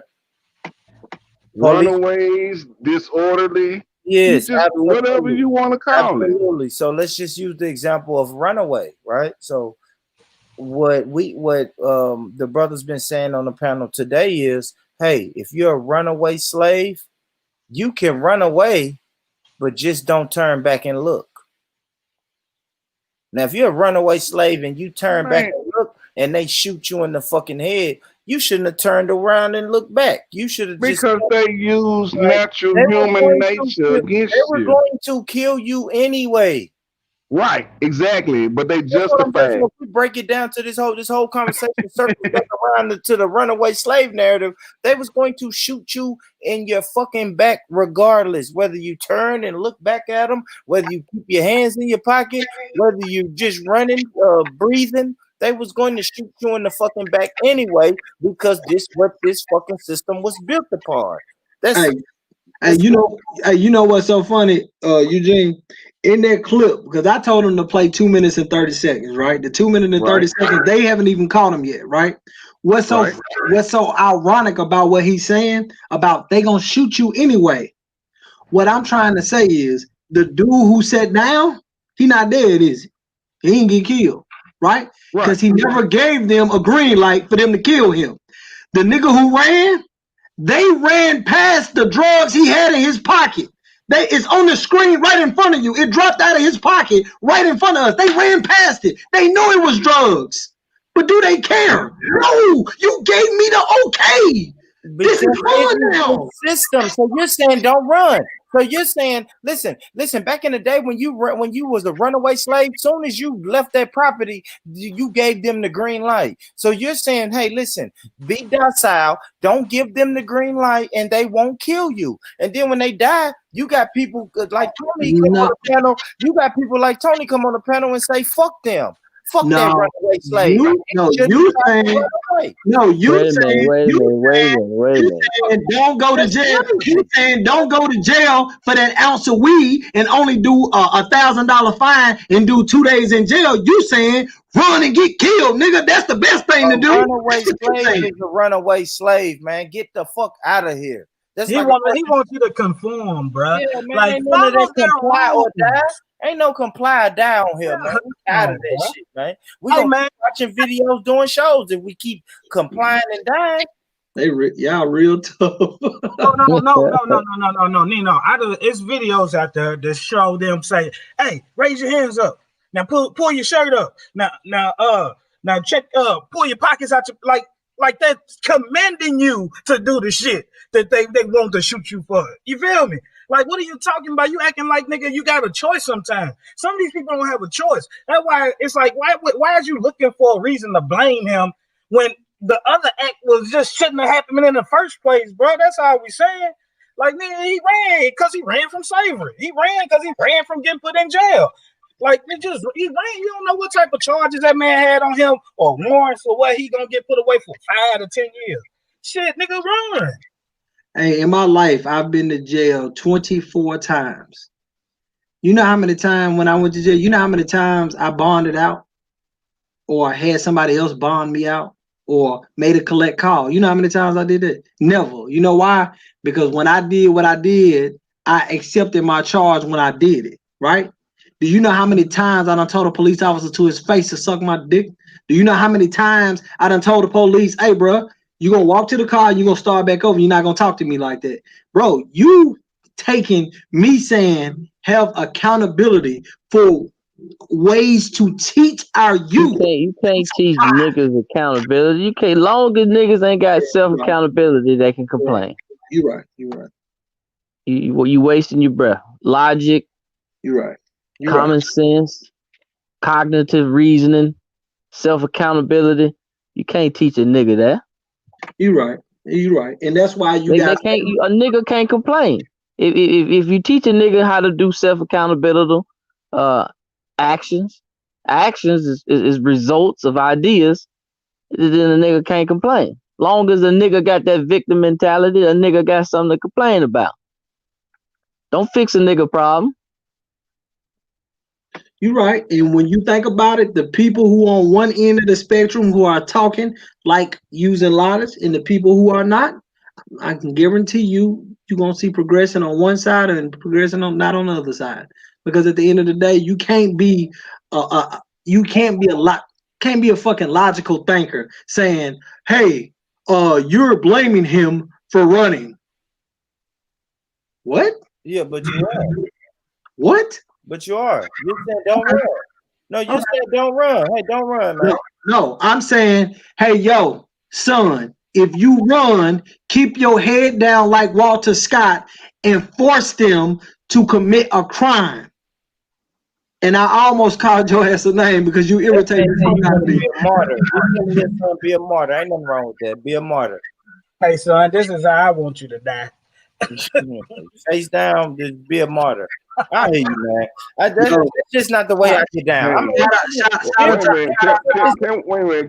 Can we do something as a collective for a change? Nah. Can we just try to get a man's point and move on the conversation opposed to having a debate like somebody's gonna be right now is the reason why our community fucked up. If you notice, the motherfuckers who on the phone doing that and being funny, they just say, how you gonna have a show talking about fixing a problem when you the goddamn problem? You're doing it right now. You hear my point. You understand my point. But instead of you going, yeah, you right, let's build on that. You like, no, let's make a mockery Man, of hey, it. you being emotional, man. If I don't agree with your point, I don't have to agree with your point, bro. It's not about agreeing. It's not about agreeing with. Listen, man. Listen, everybody say their opinions on this show, bro. And if I don't agree with it, I'm gonna say I don't agree with it. Yes, if sometimes I want to play the devil's advocate, bro, I play it and I know when to stop, bro. I know when it's time to build and I know when it's time to. If I don't agree with the shit, I don't agree with it. Let's talk about it, and we always move forward after these shows. No, it ain't about agreeing. It's not about agreeing or disagree with it. Because what you got to understand is, don't say I'm doing a show talking about the problem and then I'm part of the problem. I've never been part of the problem. I've always been. How come you not? How come? Listen to what you just said. I told my son, hey, this is accountability. If you decide to run, understand that if you turn around, they have the option to kill you. If you don't run, you have the option of getting away. If you don't run, these are accountability, right? You say, oh, you teaching your son to be a martyr. But ain't you the same ignorant motherfucker that just said, hey, so goddamn, nah, fuck all that shit. I'm running. Oh, fuck all that shit. No, you telling your child to be a martyr because you know they gonna get killed. I'm telling my son, if I run, like it's no laws. If that's what you want to decide to do is run. I'm not saying my thing is what I'm saying is if I'm honest, though, I don't understand the law. I don't believe it's a law that if you turn around and look back, they're gonna shoot you. If you run with your head down like Usain Bolt, they're not gonna shoot you. No, they're gonna shoot you anyway. We have examples of them shooting you either way it go, bro. They're gonna fucking shoot you. And only thing I've been talking about since I came on here is the history. Just like Brother Eugene, the whole history of the police is not for you to. You are fucking set. The history of you is a second-class citizen, bro. Like, you don't have laws. You don't have rights. You're a fucking prisoner of war. Take it how you want to. Now, we can build economically while we in this prison. Now, I'm not going to lie. I want to get out this prison just like you. Are we doing it economically? Are we doing it by force? Are we doing it by voting? Do we need what type of power do we need? But we need some type of power while we're inside this prison. Or if not, hold on. Your mindset is inferior. First of all, I ain't in no prison. It is. You on another nigga's land. Damn, I'm sorry. I'm trying not to use the N word, but you on another person's land, bro. Man, my family own this house. You can make the best out, but you're on another person's land, though. Who? Who is they? Pass that down. I'm never gonna knock that. Listen, I'm never gonna knock. Who is they? I'm not. Who is they? You're on American soil. You are on American soil. Okay, I give you that. Go ahead, period, bro. So you're gonna have to abide by American laws, and you're gonna have to. What I'm saying is, bro, the law say if you run and they turn your back, they can kill you. That's what the law say. The law say if you give them a reason to use brutal force, they will kill you. And you saying, hey, you didn't even got to give them that. They're gonna kill you. Okay, well I'm gonna run anyway. The Bain Act gives you the right to defend yourself against a police officer. The Castle Doctrine gives you the right to stand your ground in your car or on your land. There are multiple laws, Boopy. I hear you, bro. I hear you. I'm just saying, I don't really see too many times, me personally, maybe y'all do. I don't see too many times that these quote unquote laws tend to benefit us. That's just me, though. But I don't expect the laws to benefit us. I expect it's up to me to get my ass up every day and go try to make a way and a living for my family. That's it. I expect that. And the brothers, if we moving on a community mission, let's move. I mean, that's just period. I know that. I'm looking for brothers who looking at me like, yeah, bro, this is a fucked up prison we in, bro. What you want to do? You want to get out? Like, yeah, let's get out. Which way we going? But in order to progress, you got to hold people accountable for what they are doing. You can't progress and just have people blaming other cultures for their non-progression. It's not about blaming. It's just being a realist. Like I've been saying all day. It's just about being in a reality world that you're in and not a fantasy world. So how do you propose and see, that's the thing that kind of confuses me about you, because you say things and then right after that you contradict yourself. Like, okay, this is reality. The reality is police officers white police officers would like to kill us. Is that correct? Yes or no? I honestly believe that. Okay, I actually agree with you at 110%. They do want to kill us. So when a nigga say, hey, if they kill us, make them do it while breaking the fucking law and not get away clean for killing you. How do you do that, Nino? Hey, when you're running, stop turning around and look to see where they at. You know why? Because they're going to say, oh, I thought he had a gun. They escape free. When you get out of the police car, when you get out of your car, stop digging in your pocket and doing all that extra shit and running. You know why? Because you're giving them the green light to get away with it because it is lawful to do it. You know, when you're driving down the street and they got the dots in the lines are broke up, that gives you the option to cross the street, right? It gives you the option to do that. You know, if you do that when the lines are straight, that's a ticket, right? That's the law. That's not fictitious. That's not me making up something. That's the goddamn law. But can't you do it? Have you done it before in front of the police and not got said nothing to? Yes, but it's a goddamn law. It's a goddamn law. So let's speak reality and stop fictitious. You're saying, man, we should be able to run. They shouldn't have to kill us. In your world, nigga. In my world. We not in our world. We in their world. And their world states that if you turn around, you are giving them the green light to get away with a goddamn murder. So stop saying that's wrong and start saying, I'm going to teach my nephews. Number one, you shouldn't be doing shit to where you got to run. I got money. You be straight wherever you go. Number one. Yeah, number two. That's the most important thing. Go ahead. Number two, if you do run, Walter Scott that shit. Keep your fucking head down and keep running. So if you do decide that the time that you have on you is more than the life you have to live by testing it, running with this fucking cracker with this gun, at least make your mama be taken care of after it all said and done. That's it. If you can't get that, I'm done even talking to you. Nah, that's the realest thing, bro. I can't argue with a word you said right there. I can't argue with the words you said, man. That's it. You don't think they want to kill us? Yes, they do. They wouldn't do nothing better, love nothing better than to kill a nigga. They probably get a tattoo on their neck when they kill us. So I'm saying we gotta stop using excuses because our kids see those as excuses. Just like you hear mothers say, I'd rather smoke weed with my son than my son smoke weed in the streets. That's giving your child okay to smoke weed. Yep. We need to approach it with the laws of power. There's two of them that I pulled up that I think applies to a situation that we're talking about. And it's law number 21 and law number 22. Number 21 says, play a sucker to catch a sucker. Seem dumber than you are, and your opponent will lower his guard. Number 22 is use surrender as a tactic. Don't fight until the bitter end, but surrender and regroup.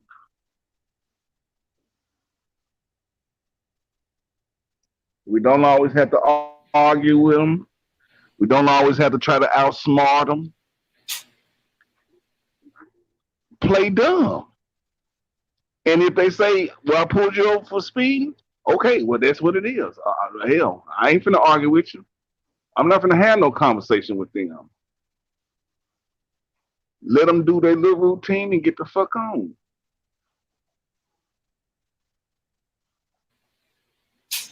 What they say, survive the encounter. Yeah. I can't disagree with any of that either, bro. I hate it, but if you break it down to the simplest form, listen, man, you're a prisoner of war. This is the slave patrol that's running up on you. It's either your life or shit, or you going back. You're going back to the plantation. I mean, I hate that you look at it like that, but my plantation look good. I like being in my plantation. Yeah, ain't nothing wrong with it. I mean, you learn to be happy and accept, with the only thing you know. You know what I'm saying? If that's all you know is, listen, bro, I've been on the plantation, then you like, shit, yeah, I want a nice ass plantation. Ain't nothing wrong with that. We all do. A plantation to where you ain't got to get up. You ain't got to get up every day and pick somebody else cotton. Yeah, I wouldn't dare shit on that. I wouldn't dare shit on that, bro. It's because we all are looking for the most comfortable cell, right? Because I'm gonna always look at America as a prison cell. That's just the way I look at it in the grand scheme of things. You know what I'm saying? But do you want a comfortable cell? Yes, I want a comfortable cell. I really want to break out of here, but that's not really. Why can't you? Akon building a whole damn city. I Why don't can't know what you mean, though, boy. I don't think you know what you mean by it. Yeah. It's like I want to break out of it. I really want to, in my mind, I want to break out of it, but you know, but no, fuck it. I want to get. I want my shit comfortable too. I want my kids' shit comfortable. I do. I don't. You know what I'm saying? I want my kids to have. It's a transition though. It's a transition though. You gotta slowly but surely transition. You take Eugene, right? Eugene work, but Eugene also do little side jobs. But I seen Eugene cutting grass. Oh, what was you at over on Meridian today, Eugene?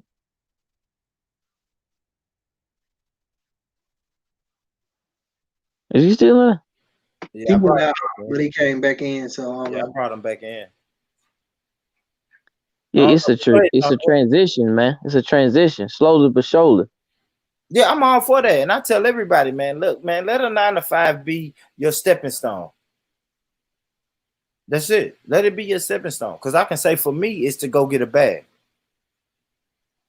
The 9 to 5 for me is to go get a bag, man. Until my next plane jump off. Plane gonna jump off. We're gonna jump off the porch. We're gonna go, and then my bad, y'all. I had to cough. But then if that don't get right, if that don't work, then we're gonna go right back to the fucking we're gonna go right back to the job, get this bag. When it used to be a sack. I would tell everybody it used to be a sack. Now it's a gig because I'm certified to do a gig, so I can always go back to that and run with that. Hey, what if? All right, let me ask you a question. Y'all a question. What if you find out that this plantation that you feel that you are living in is only a plantation because you're doing it wrong? Like for instance, what if they found out? What if the people who built the pyramids found out they could have rented motherfucking tractors to do the shit instead of doing it with their blood, sweat, and tears? Like, what if you find out that the way you are working this plantation is just not in your favor? You're not doing it in your favor. Like, what if that's the case? If I found out that I still don't think I'm doing it in my favor, but I'm open to hear better options. You feel? Right, my thing about this plantation is, see, the reason it's a plantation for me is because if I see the little white kids playing in the same yard, but we can't all play and do the same thing, you know what I'm saying? I feel like that's a plantation, right? Like, well, that's how it was back in the day. The little white kids was doing shit. They got to go in the house and get cool, and we, you know what I'm saying? But this is the thing: we can't go outside and do whatever the fuck we want, bro. Like the white kids get to do, or like the white people, the white man get to do. Can you name something that we can't do that white people can do? I'm interested to know. Yeah, kill a church full of black people and go get the police to go take you to get Burger King on the way to taking you to jail, which they probably, you know.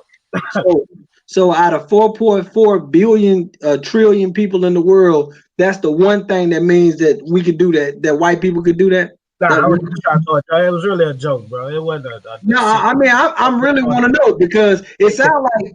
But no, I'm saying this, like, just the nigga, they break the law all the time, bro. They actually probably break it more than us. But you're saying that when the black people do it, when we break the law, we get killed for it. You said that man dropped some crack out his pocket, and that's why he got killed. And if a white man drops some crack out his pocket, he get caught, put in jail, and it wasn't the crack that got him killed, though. It wasn't the crack that got him killed, bro. I was the running. Bro, it wasn't the crack that got him killed. Do you know how many niggas in jail right now for crack? They don't kill you for crack. They kill your motherfucking ass when you give them a okay to kill you. And I don't know why. And I feel like y'all know what we saying. Like how you calling that a okay to kill you, man? Stop using that term. It is not a okay to kill you, bro. Bro, you are not. Bro, you gotta.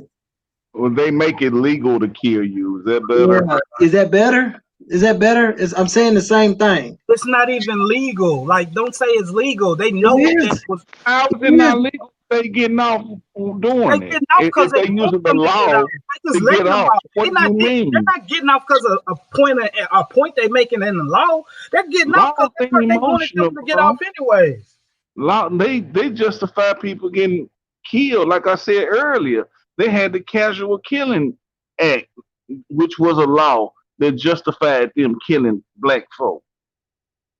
Hell, laws ain't emotional, and they don't play in your favor. So it is legal for them to kill you. That's why they train them to do it. Yes, because when you're a prisoner of war, of course they're going to train the officers how to deal with you prisoners. You're a prisoner of war. They're training the officers to how to deal with the prisoners. Okay, if you a blood, right? You a blood, and you want some chips. Are you gonna go to the Crip neighborhood to get some chips? I mean, you should be able to, right? You should be able to. Why don't you just go over there? Just walk over there and go get the chips. It should be okay, right? But why don't you? It's a reason you don't, because you know it's a consequence for you taking your blood ass over there in that Crip territory. You know it's a consequence. But how come when we're saying the same exact thing, we just putting a fucking pig in the picture, you act dumbfounded like, I don't know what you're talking about. I don't get it. It's the same concept. You a blood. You ain't going to the Crip neighborhood to get chips because your head gonna get shot the fuck off. Does it make it right? No. By me telling you, hey, don't go over there to get chips, nigga. Go over there. If you go over there, you might not make it back. That don't mean I'm saying it's right for you to get killed. So why don't you still feel like you're a slave quarter? Why don't you feel like you're a slave with that? Like that's the mentality of a slave to saying, see I can't a certain way. What you're doing right now is what Tonio would call reflecting, nigga. You're reflecting. So just say you get what I'm saying so we can move on, because you get what I'm saying. Deflecting. You're saying it's okay to kill. The man reaching his pocket to get his ID to hand to the officer to show he can have a weapon and got killed. That's not a free man. That's an enslaved man that didn't even know he was enslaved. What I want you to do, cognitive dissonance. Yeah, that's what he got going on. I'm cool with that. I can't argue with no man. If you don't get it, brother, you don't get it. If you have children, put them with somebody. Put them with their uncle. Put them with somebody who got logic, man. Because you're not leading them right, bro. You're not leading them right. Okay, hold on. So the law teaches a kid to, hey, let the officer know you have a gun, and then when he tell you to produce your thing, you go in your wallet to produce it, and he kill you, and he still get off. No, the law states that the moment that Tekashi 6ix9ine get killed, Leo gonna say, hey, that's what the fuck he had coming. Because for every action, there's a consequence. But so, right now, you can't put Orlando Castillo did some stupid shit. He gave them a reason. Did you watch the video, or you going off of memes? You watch the video? Go watch the video. Go watch the video again. I'm asking you. You said the other dude rich in his pockets, right? I'm asking you, what did Orlando Castillo do? Rich in his pockets? Go watch the video and look at the charges that were filed, and come back to this conversation, because I'm not going to keep going in circles with you because you don't want to follow the conversation. Tony, I'm not doing that. Tony, we need Tony to diagnose this conversation. Yeah, it's cognitive dissonance and deflecting, a little bit of anchoring as well. Yeah, because he know. Again, you said that every black person that get off, that when the police officer get off, was running and when he would look back, and then I'm asking you, no, some of them get off just because they want them to get off. Just because, nigga, we gonna make a lot. It ain't even a law there. We gonna say it was in this. I mean, it was he was doing something wrong. No, what I said was all of the cases in which the person didn't turn around while running, while fleeing, did not give them probable cause to pull the trigger, so they have been charged or are being charged. The ones in which they did, they have managed to get off. You never heard me say every black person that ran, every black person. No, you still have a chance of being killed when you're running, whether you turn around or not. But again, that's what's going on with Dan. The police officer is using him looking back as a justification of him shooting him. Everything I just mentioned, if you just Google dude get killed from fleeing, it's gonna prove my point. But I know you. I've been listening to you talk for a long time. Y'all niggas just go off emotions. Y'all not gonna read. You're not gonna go watch a video to get proof. You're just gonna go off emotion. Period. That's all you're gonna do is go off emotion. And I'm sorry, I can't argue with your emotions. I can't win that because it changes every day. Changes every day. You feel cool right now until one of your nephews is dead, then you're gonna be on this same panel having that same fucking topic, bro. Look up Jason Covington, my cousin. He got killed at 15 years old. Think about it. I'm telling you, I'm not just talking, man. Come on. Just so y'all know, I'm bearing a whole lot of 90s babies. Well, I know you are. Every police officer. I'm putting them on t-shirt. A police officer can kill you because he wants to. The question is it justified or is this malicious? What the little thin strip that makes it malicious and that is different things. Going in your pocket, reaching in your car, stealing a taser. Them things make it justifiable. I'm not saying it's right. Hell no, it's not. But it's the difference between justified or murder. That's it. That's all you're going through. Period. I bet y'all stopped following the case of the nigga that got killed in Georgia, didn't you? Y'all stopped following. It's not on TV no more. Y'all not watching. Bet you. Calvin had Boopy had a whole motherfucking show about it, but I bet you he ain't followed that motherfucker since, huh? It's not hot. Go look at the case. See what's going on with the case. What's going on with it then? Let's talk about it. Yeah, I mean, we spoke about the father got a whole nother investigation going. No, it ain't the father. It's the guy that videotaped it. The guy that originally pleaded guilty to all 9 counts. He got an additional indictment on sex crimes for child molestation. It's for the son. You ain't talking about the dude that had the taser, ain't you? No, he talking about the dude. You said the guy in Georgia. That's the dude that had the taser, ain't No, the dude that was running down, that they said was jogging down the street, and the two. Ahmaud Arbery. Yeah, we not talking. Yeah, I just brought that back up.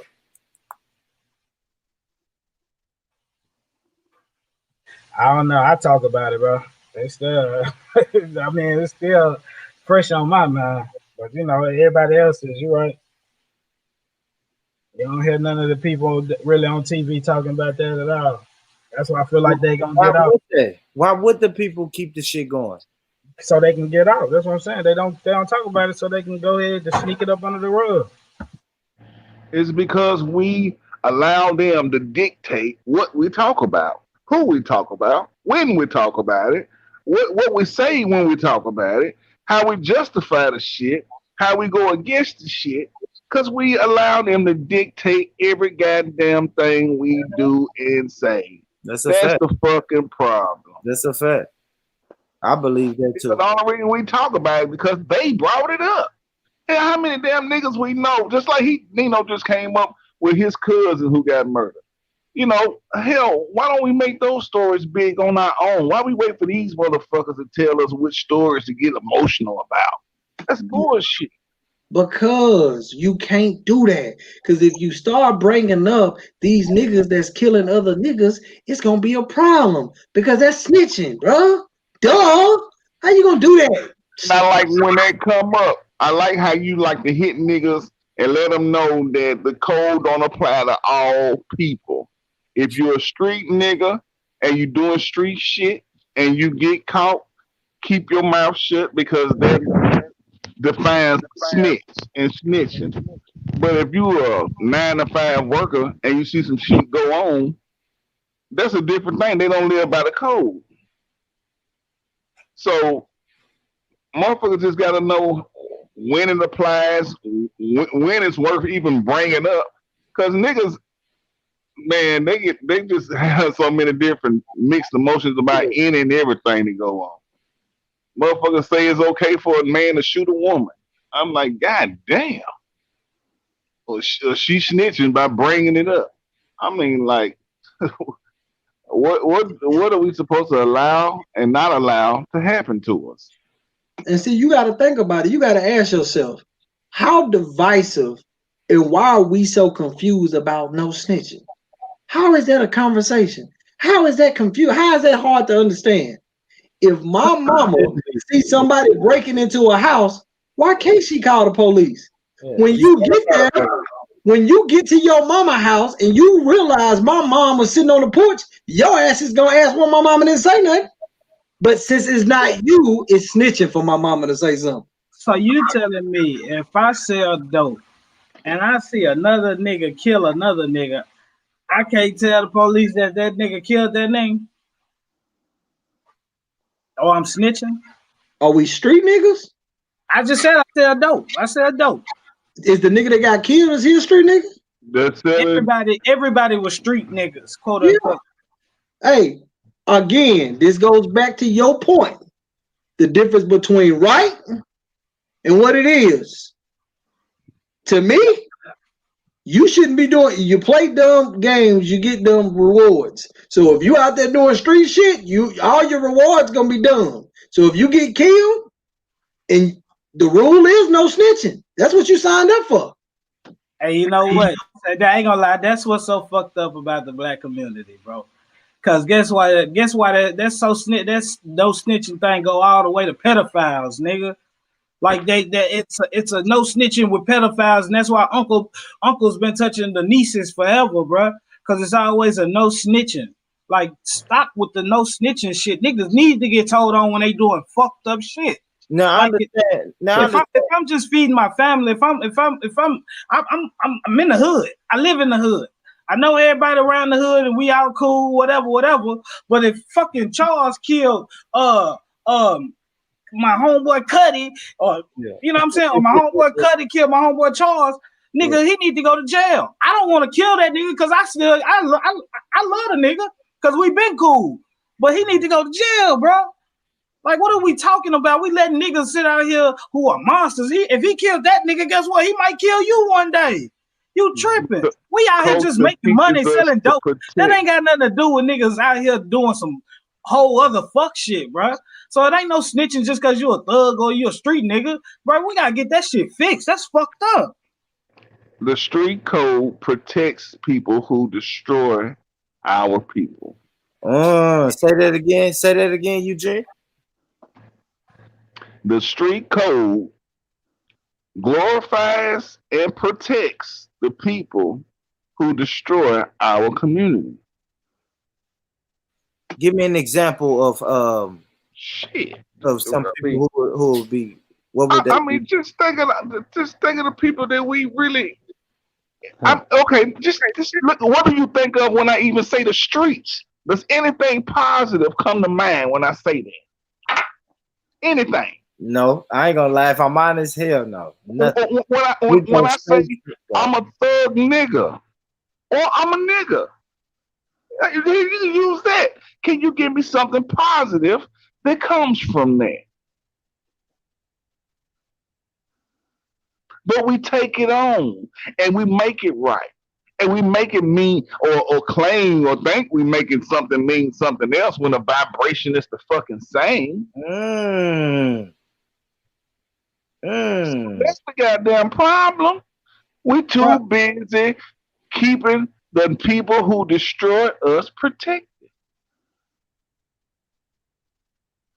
Exactly. Yeah, I know I can't argue with a word you said, bro. I can't argue with none of that, Eugene. I know you always gonna find a balance, man. Salute to Eugene, man. Salute to everybody on the panel, man. Leo, Tony, Nino, everybody on the panel, man. Good, great conversation, brothers. You know what I mean? I enjoyed myself tonight, man.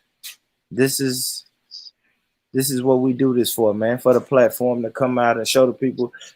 Salute to everybody in the comments and in the chat, man. Lady Spade, Cola, doing what they do. Hit that like button. Everybody come through, hit that like button, man. We build what we can. Salute to the UK family. I know it's what time is 6:13 in the morning where y'all at, man. So grand risings to the ones that's waking up under the sound of my crazy ass country ass voice. But I salute to y'all anyway. I don't know why y'all like it, but y'all like it. So salute. Salute to y'all, man. Salute. So my brother Tony, what you been doing on Facebook this week, man? Oh man, since I got out of jail, man, I've been working on the farm, getting the farm up and running. And you was in Facebook jail. Yeah, for a little while, you know what I'm saying? Man, my brother, how can the people find you on Facebook, Tony? Man, Antonio Sales. There we go, Antonio Sales, man. So I seen you on that farm too, man. You are a genius that know a whole lot of shit. I gotta give it to you. Man, look, that motherfucker got 100 damn chickens. And 100 hustles. Yeah, my God. And we got chickens out there, eggs, crickets, fish. Y'all sitting at the house?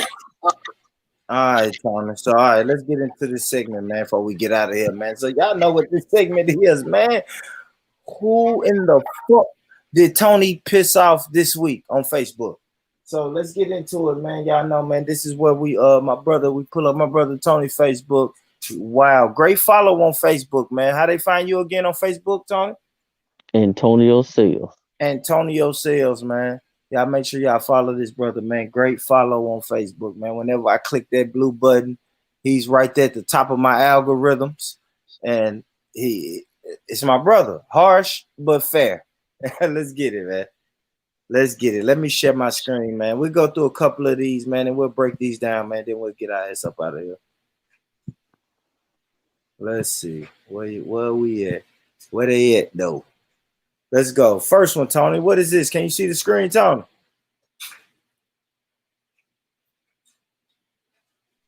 Yo, Tony. Yo. I think his mic went out. Oh, okay. All right. We're not seeing it earlier. I think that's a container for the fish or something. I don't see it. Oh, damn. You don't see it? Now we see it. He need to do something. He need to probably turn his phone to the sideways. Yeah, I don't see it. Yeah, I had to go in and out. That's why I missed a couple of things. Yeah, you might gotta go in, go out, and come back in. I don't see it. Yeah, you might have to go out and come back in, Tony. Go out and I'll let you right back in. Man, I see it now. What you want? You want 1G? Yeah, you on 1G, brother? You really living it. You really said fuck the government if you still moving on 1G. All right, let's play this video, man. Hey, look, man, we out here breeding fish while y'all sitting at the house, meeting up, fighting each other, and arguing on Facebook. We out here setting up, aquaponics, hydroponics. The plants coming in here tomorrow. We got a little system right here, man. We putting it together slowly but surely. Man, not only do we got fish, but we got crickets. Man, we breeding crickets for all you Negroes that got them snakes.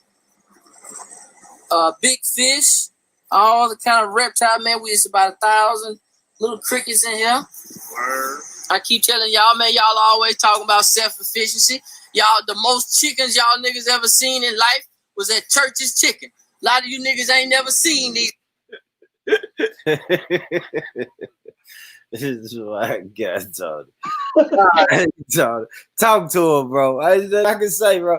He ain't said a lie. You feel me, Tony? Get what, Tony? I'm gonna stop you when you lying, but you ain't said a lie. Let's go. These many chickens before in your life.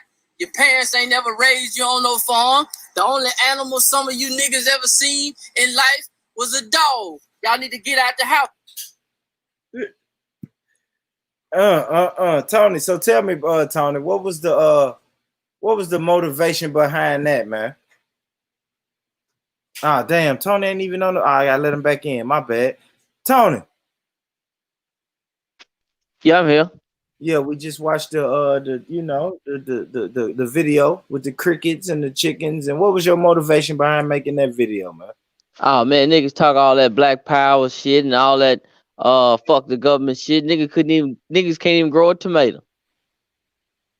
Niggas don't know nothing about being sufficient, man. They do all that talking. Niggas couldn't even feed themselves if they had to. Yeah. I think it's a lot of black people who would agree with that. Hey, what's so funny about that analogy? Tomatoes grow their goddamn.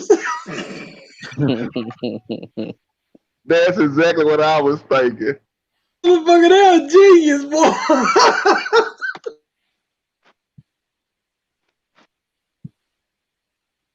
All right, let's go. Let's see another one. My brother Tony, stay talking that shit, man. Let's go. This is about e-commerce and shipping services, man.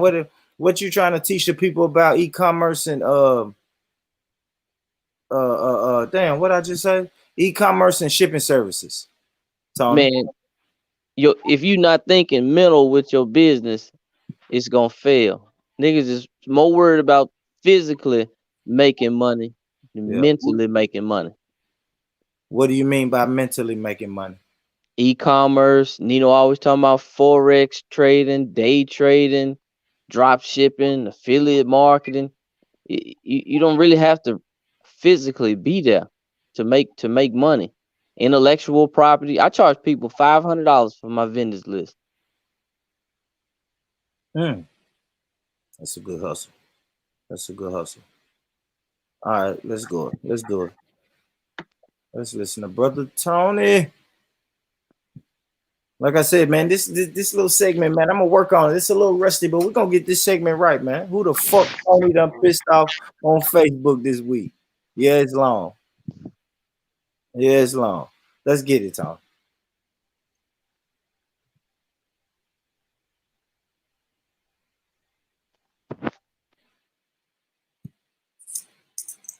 I come to this UPS at least once a day. Sometimes I come twice, but I come at least once a day. I hardly do I see any black people. I hardly see any of you niggas down here shipping packages, picking packages up. This is exactly why a lot of you niggas' businesses is failing. This is exactly why a lot of you niggas got these businesses selling products online. Look at that. Another white woman right there. Look, man. This is exactly why y'all businesses just can't get to the next level, man. Y'all don't know nothing about e-commerce, nothing about drop shipping, affiliate marketing. Man, y'all trying to physically be there to ship all your products. Y'all trying to physically be there to sell all your products. This is why this is rare. This is rare. A black person over here at the UPS. This is that's because she ain't from here. Man, look, this is rare. Look, man, we ship boxes all over the country, man. Look at this. I just got through shipping a box off to Minneapolis. I just got through shipping another box off to Birmingham. Man, look, I come over here at least 2 At least twice a day, man. At least twice a day, I come over here to the UPS store and I ship packages off, man. Y'all niggas' businesses are not ever gonna get off the ground until you learn how to do stuff with e-commerce, drop shipping, affiliate marketing. This is why your nigga businesses would not succeed, man. Y'all just can't get it right. Y'all want to physically be there to make each and every dollar. You don't trust none of the people that you're working with. If you do invest some money in a nigga business, a nigga want to know everything that you're doing. You better not answer the phone. If a nigga gave you $50 to invest in your business and you don't answer that phone, a nigga gonna want his money back if you don't answer that phone. You got to answer that phone. You better not take no breaks. You better not take no unnecessary trips. If a nigga give you $20, he gonna call you every hour. How you doing? What's going on? God damn it, Tony, man. Oh my God. Yo. That's my guy, man. That right there, that's hilarious, bro. Hey, can I tie something together It's real harsh, quick? though. But it's harsh. I ain't gonna lie, it's harsh. And it's hard for some people to, some people to some people to digest that. But it's the truth, bro. I wouldn't dare say it ain't the truth, man. Go ahead, I just want to tie something together because he dropped gems that I don't want people to overlook. He said, I charge people $500 for my vendors list. Mm-hmm. And then he said, motherfuckers want to physically be there. He's charging $500 for a list of names.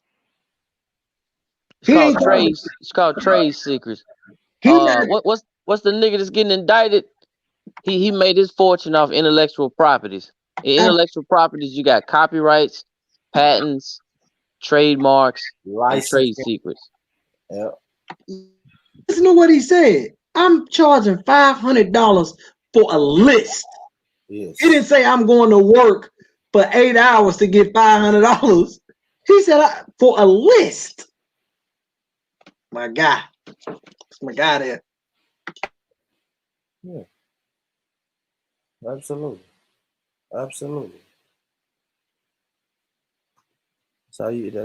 That's how people should be moving. Absolutely. Let's go. Hold on. How do I fucking go back, man? Let me see if Tony got one more. Let's do one more from Tony. Then Nino, I want you to speak about the gun. What the gun holster? My fault. It's the magnet. It's the magnet. That's what it's called. Yeah. What's it called? What's the official title of it? It's the G Street Quick Draw gun magnet. Yeah, we're gonna play that video and man, I need 2 more tomorrow in the inside holster. I'll pull up. I got. All right, let's go, Tony. I like this one. See if you remember this one. Another eviction. Y'all blew all that free money. Now I'm putting you out. What was that? Talk to me, Tony. What's the motivation behind that, bro? Man, pay your rent. Where you saying they got that free money? Where the free money come from? Man, COVID-19 assistance, SBA loans these niggas done got, that unemployment on top of with the government assistance. Everybody knows somebody that's been drawing $600, $700, $800 a week. Yeah, money been flowing, man. Money been flowing. Let's listen to Brother Tony, man. Let's get it. Let's go.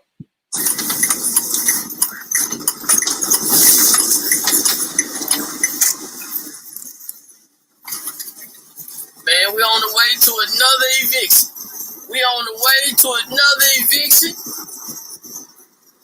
Man, y'all had all that free money. Now y'all was drawing $600, $700, $800 a week. And y'all ain't got nothing to show for it. You're back in the same position you was once before. It don't make no sense.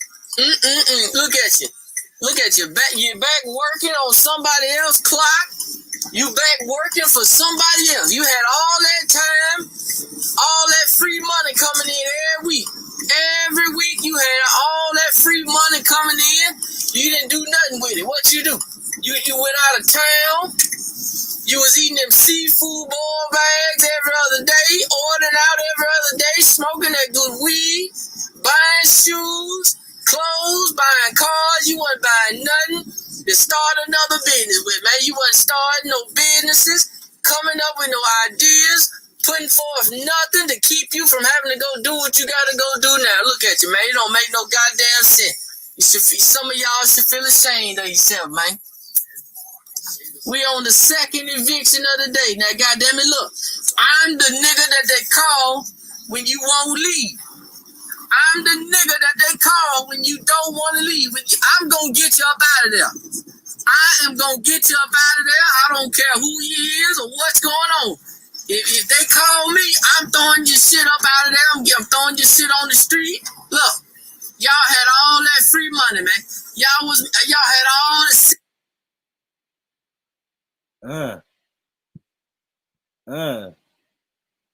Tony. All right, so brother Tony, what you mean, man? When you say you coming in, you throwing them up out of there, like you got contracts to do this or what? How does that work? Man, most of it is called process serving. The first part is 3 parts to it. The first part pays anywhere from 75 to 125. For me to bring a piece of paper to you and let you know, you got to go to court, it's gonna pay that. The second part is after the sheriff's department done said you got to go. Now we come and we put all your stuff on the curb. But in the sheriff department have they done already opened the door for y'all and everything secure, right? Like how does that work? Man, sometimes people be in there. It's some dudes on Memphis that's on YouTube. They do process serving. You can look at them, but sometimes it get kind of hectic out there, man. But then sometimes people just willingly move. Sometimes people gone, but then sometimes they don't want to leave. Okay. And a lot of times the sheriff's department they can't be there because there's so many evictions going on. So you said it was what, 3 parts to it? What was the parts? The first part is serving the person the paperwork. The second part is pulling all their property out and putting it on the curb. And then they got 2 days to come get their possessions. After that second day, then you got to haul it off. Or sometimes the person is gone, you can do everything all in one walk. You ain't got to serve no paperwork or nothing. You just get that shit and move it out of there, haul it off. Yeah, man, we done had people barricade themselves in. We done had to call the police. And had people out there fighting. It pay though. It's money in it though. Especially the badder the tenant, the more they pay.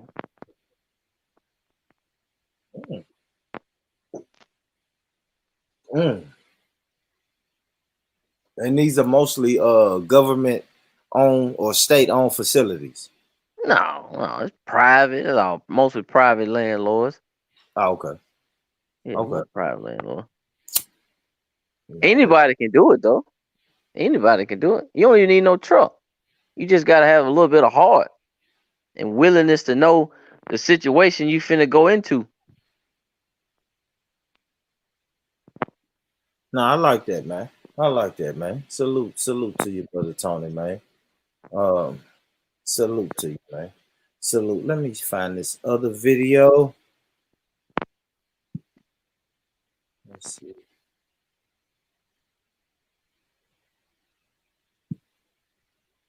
Let me see that I even send it, man.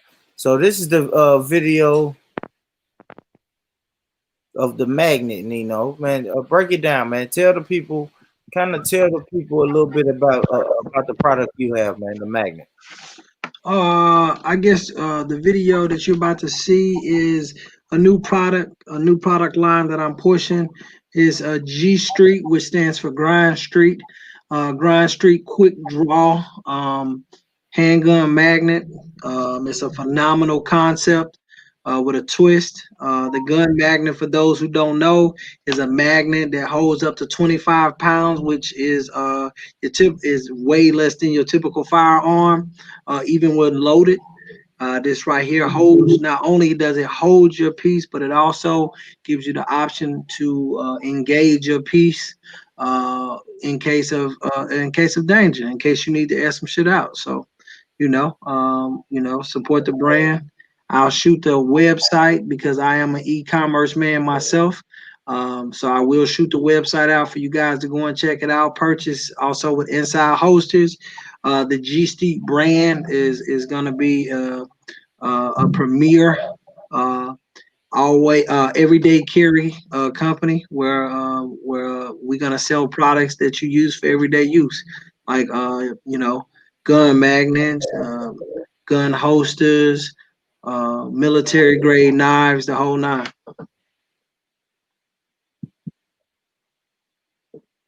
Okay, I think most definitely they might need a holster.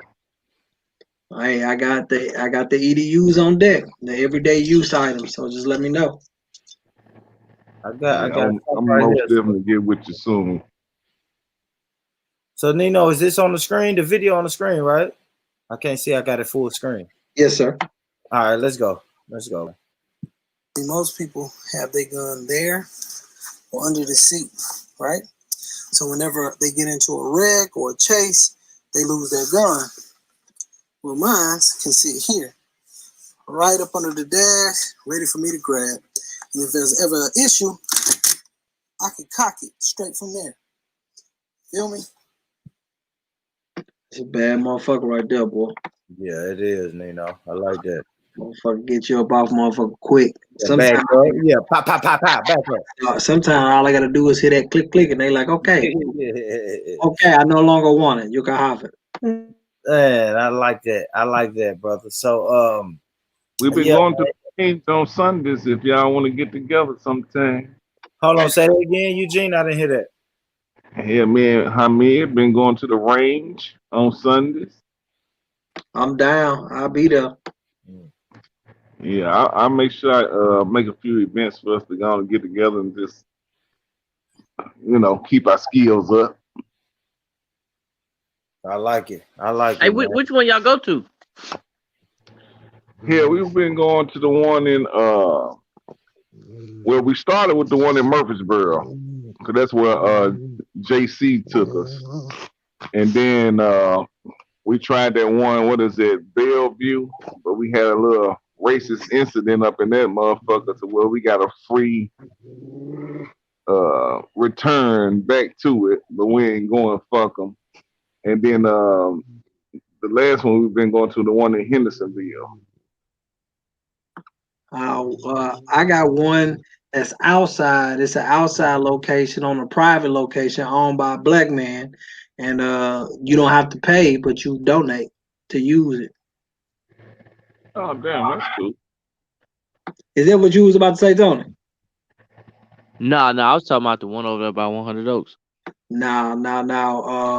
Yeah, we tried to go to that one time, and they told us it was like an hour wait or some shit when we went. It was packed. I ain't, talking like they was bullshitting, but I was like, God damn it, they can't try to wait no hour to go up in that motherfucker. Yeah, theirs is the truth, because they got the digital range where you can like you can make it move and all that. So it'd be a wait Oh off.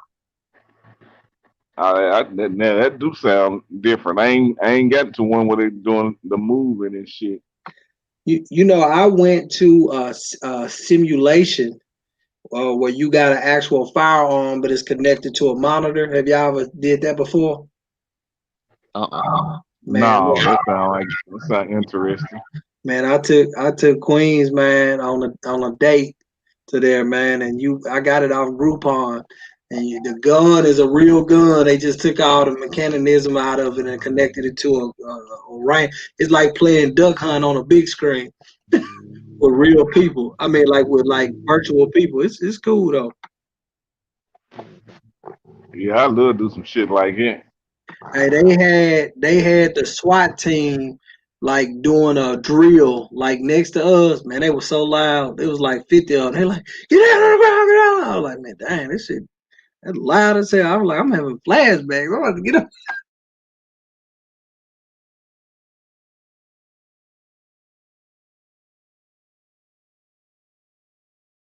But yeah, so I got the right now.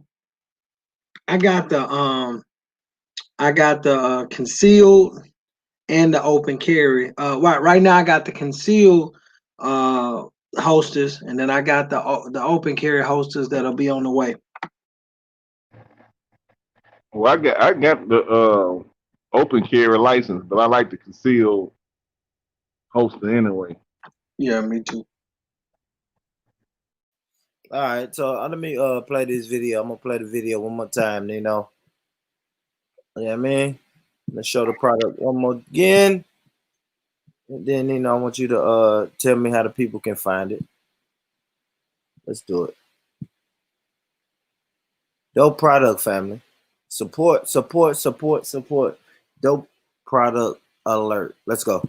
Most people have their gun there or under the seat, right? So whenever they get into a wreck or a chase, they lose their gun. Well, mine can sit here, right up under the dash, ready for me to grab. And if there's ever an issue, I can cock it straight from there. Feel me? Nice. Nice. Nice. One more time, Nino. How can the people find that product, man? It's a dope product, brother. I appreciate it. Right now, we are currently still working on the website, but if you are absolutely need it and you see the need for it and you need it in your life, you can go to g/street/gun/accessory/more.square.site. So if you go there, you'll be able to get it. Right now, we actually cutting a deal for it. So if you order it now, you'll be getting a deal. Like a $5 discount. So if you go to that site, you get it right now at a discounted rate. Always sign up for the website because I said we got new products coming, a whole lot of new cool products, new merch coming. So just pay attention to the site. Make sure you guys sign in, lock in. I appreciate y'all. That's dope, man. Dope, man. Make sure y'all support the brother Nino, man. The brother Nino always comes on here, blesses the panel, blesses the platform. Strong opinions. That's what we need. That's what we like. It's discussions. And salute that brother, man. Support, support, support. We're the only ones that could build up each other. It's us. It's us. We talk about black economics and black business. Support the brother Nino shit, man. Oh, brother Eugene. Thank you, my brother. Thank you, my brother, for always jumping on the panel. You know what I mean? Yeah. Matter of fact, y'all keep this shit going. You feel me? I wouldn't even do this shit. I wouldn't even do a panel show or a live show without my brothers lined up. So salute to y'all, man. Salute to you, Eugene. Salute Nino. Salute Tony, Leo, brother Mike when he come on. Salute everybody who contributes, man. So Eugene, man, tell the people, man, we got a couple people in here. It ain't much, but the UK family is waking up on I mean, across the pond. Our brothers and sisters from across the pond, they're waking up. Grand risings to y'all that's just now waking up. Tell the people how they can get in touch with you, Eugene, and the your show and everything else you got going on, brother. Well, you can find me on Facebook under Eugene. That's YOUGENE, and I spell it like that because it's all about me and you and our genes and genetics. I got a show on Tuesdays and Thursdays called the Black Family Talks. You can find it on the Black Family Talks page on Facebook. I'm one of the co-founders of the Brothers Roundtable. You can find that page on Facebook. And, if there's something going on, you can find me in the streets. So, that's me. Hey, man, I seen you on Meridian earlier. Oh, yeah. Sure, I cut them 2 yards right next door to each other. And that's make a quick $70 in about an hour and a half. Get out, this shit happen. Yeah. What's wrong with it, brother Tony? All right, hold on, real quick. Y'all make sure y'all support brother Eugene, man. The Black Family Talks, man, Facebook page, and the book, The Creator's Work, that's on Amazon.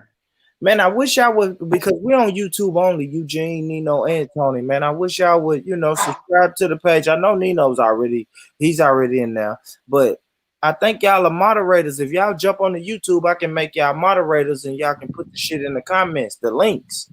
Y'all can post whole links in there, man. You feel me? Or you could text them to me. Text me your Amazon link. I can put it in the chat. Tony, any link that you got, bro, you put that shit in the chat, man, and make this shit happen. All right. You know what I mean? Just promote everything, man. We gotta promote this. Family, you know what I mean? Rewind it, man. If y'all don't, if y'all want to know how to get these products, man, rewind it and listen to what these brothers saying. They're directing you right to the source to get these products, man. Support these products, brother Tony. Talk to the people, man, about the products and services and moves you have to offer, man.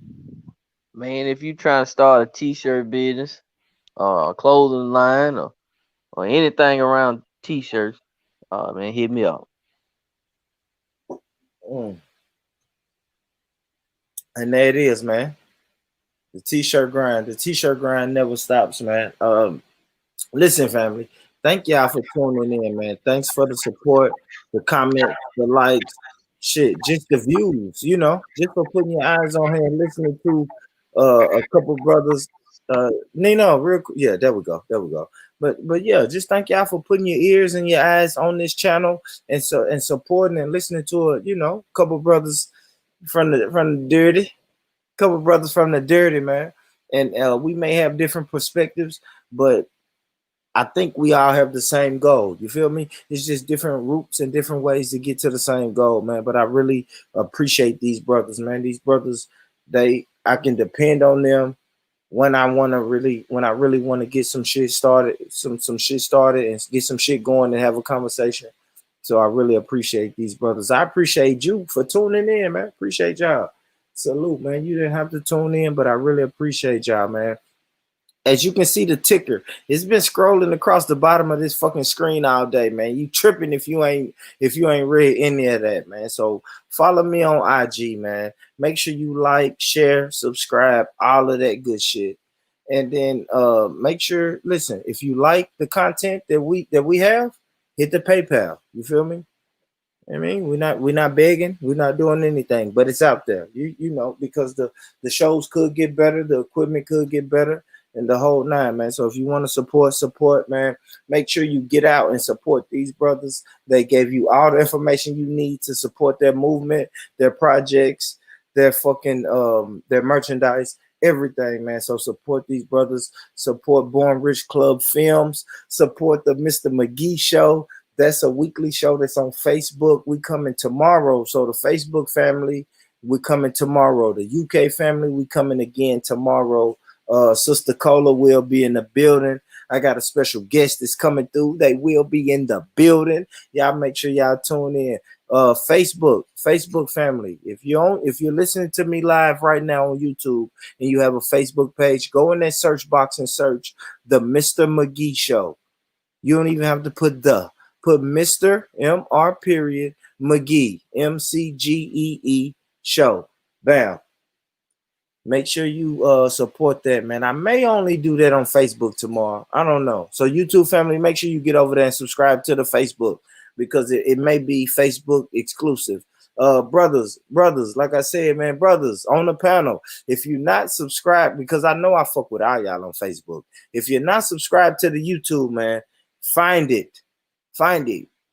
You have property on there. You have intellectual property on my YouTube page.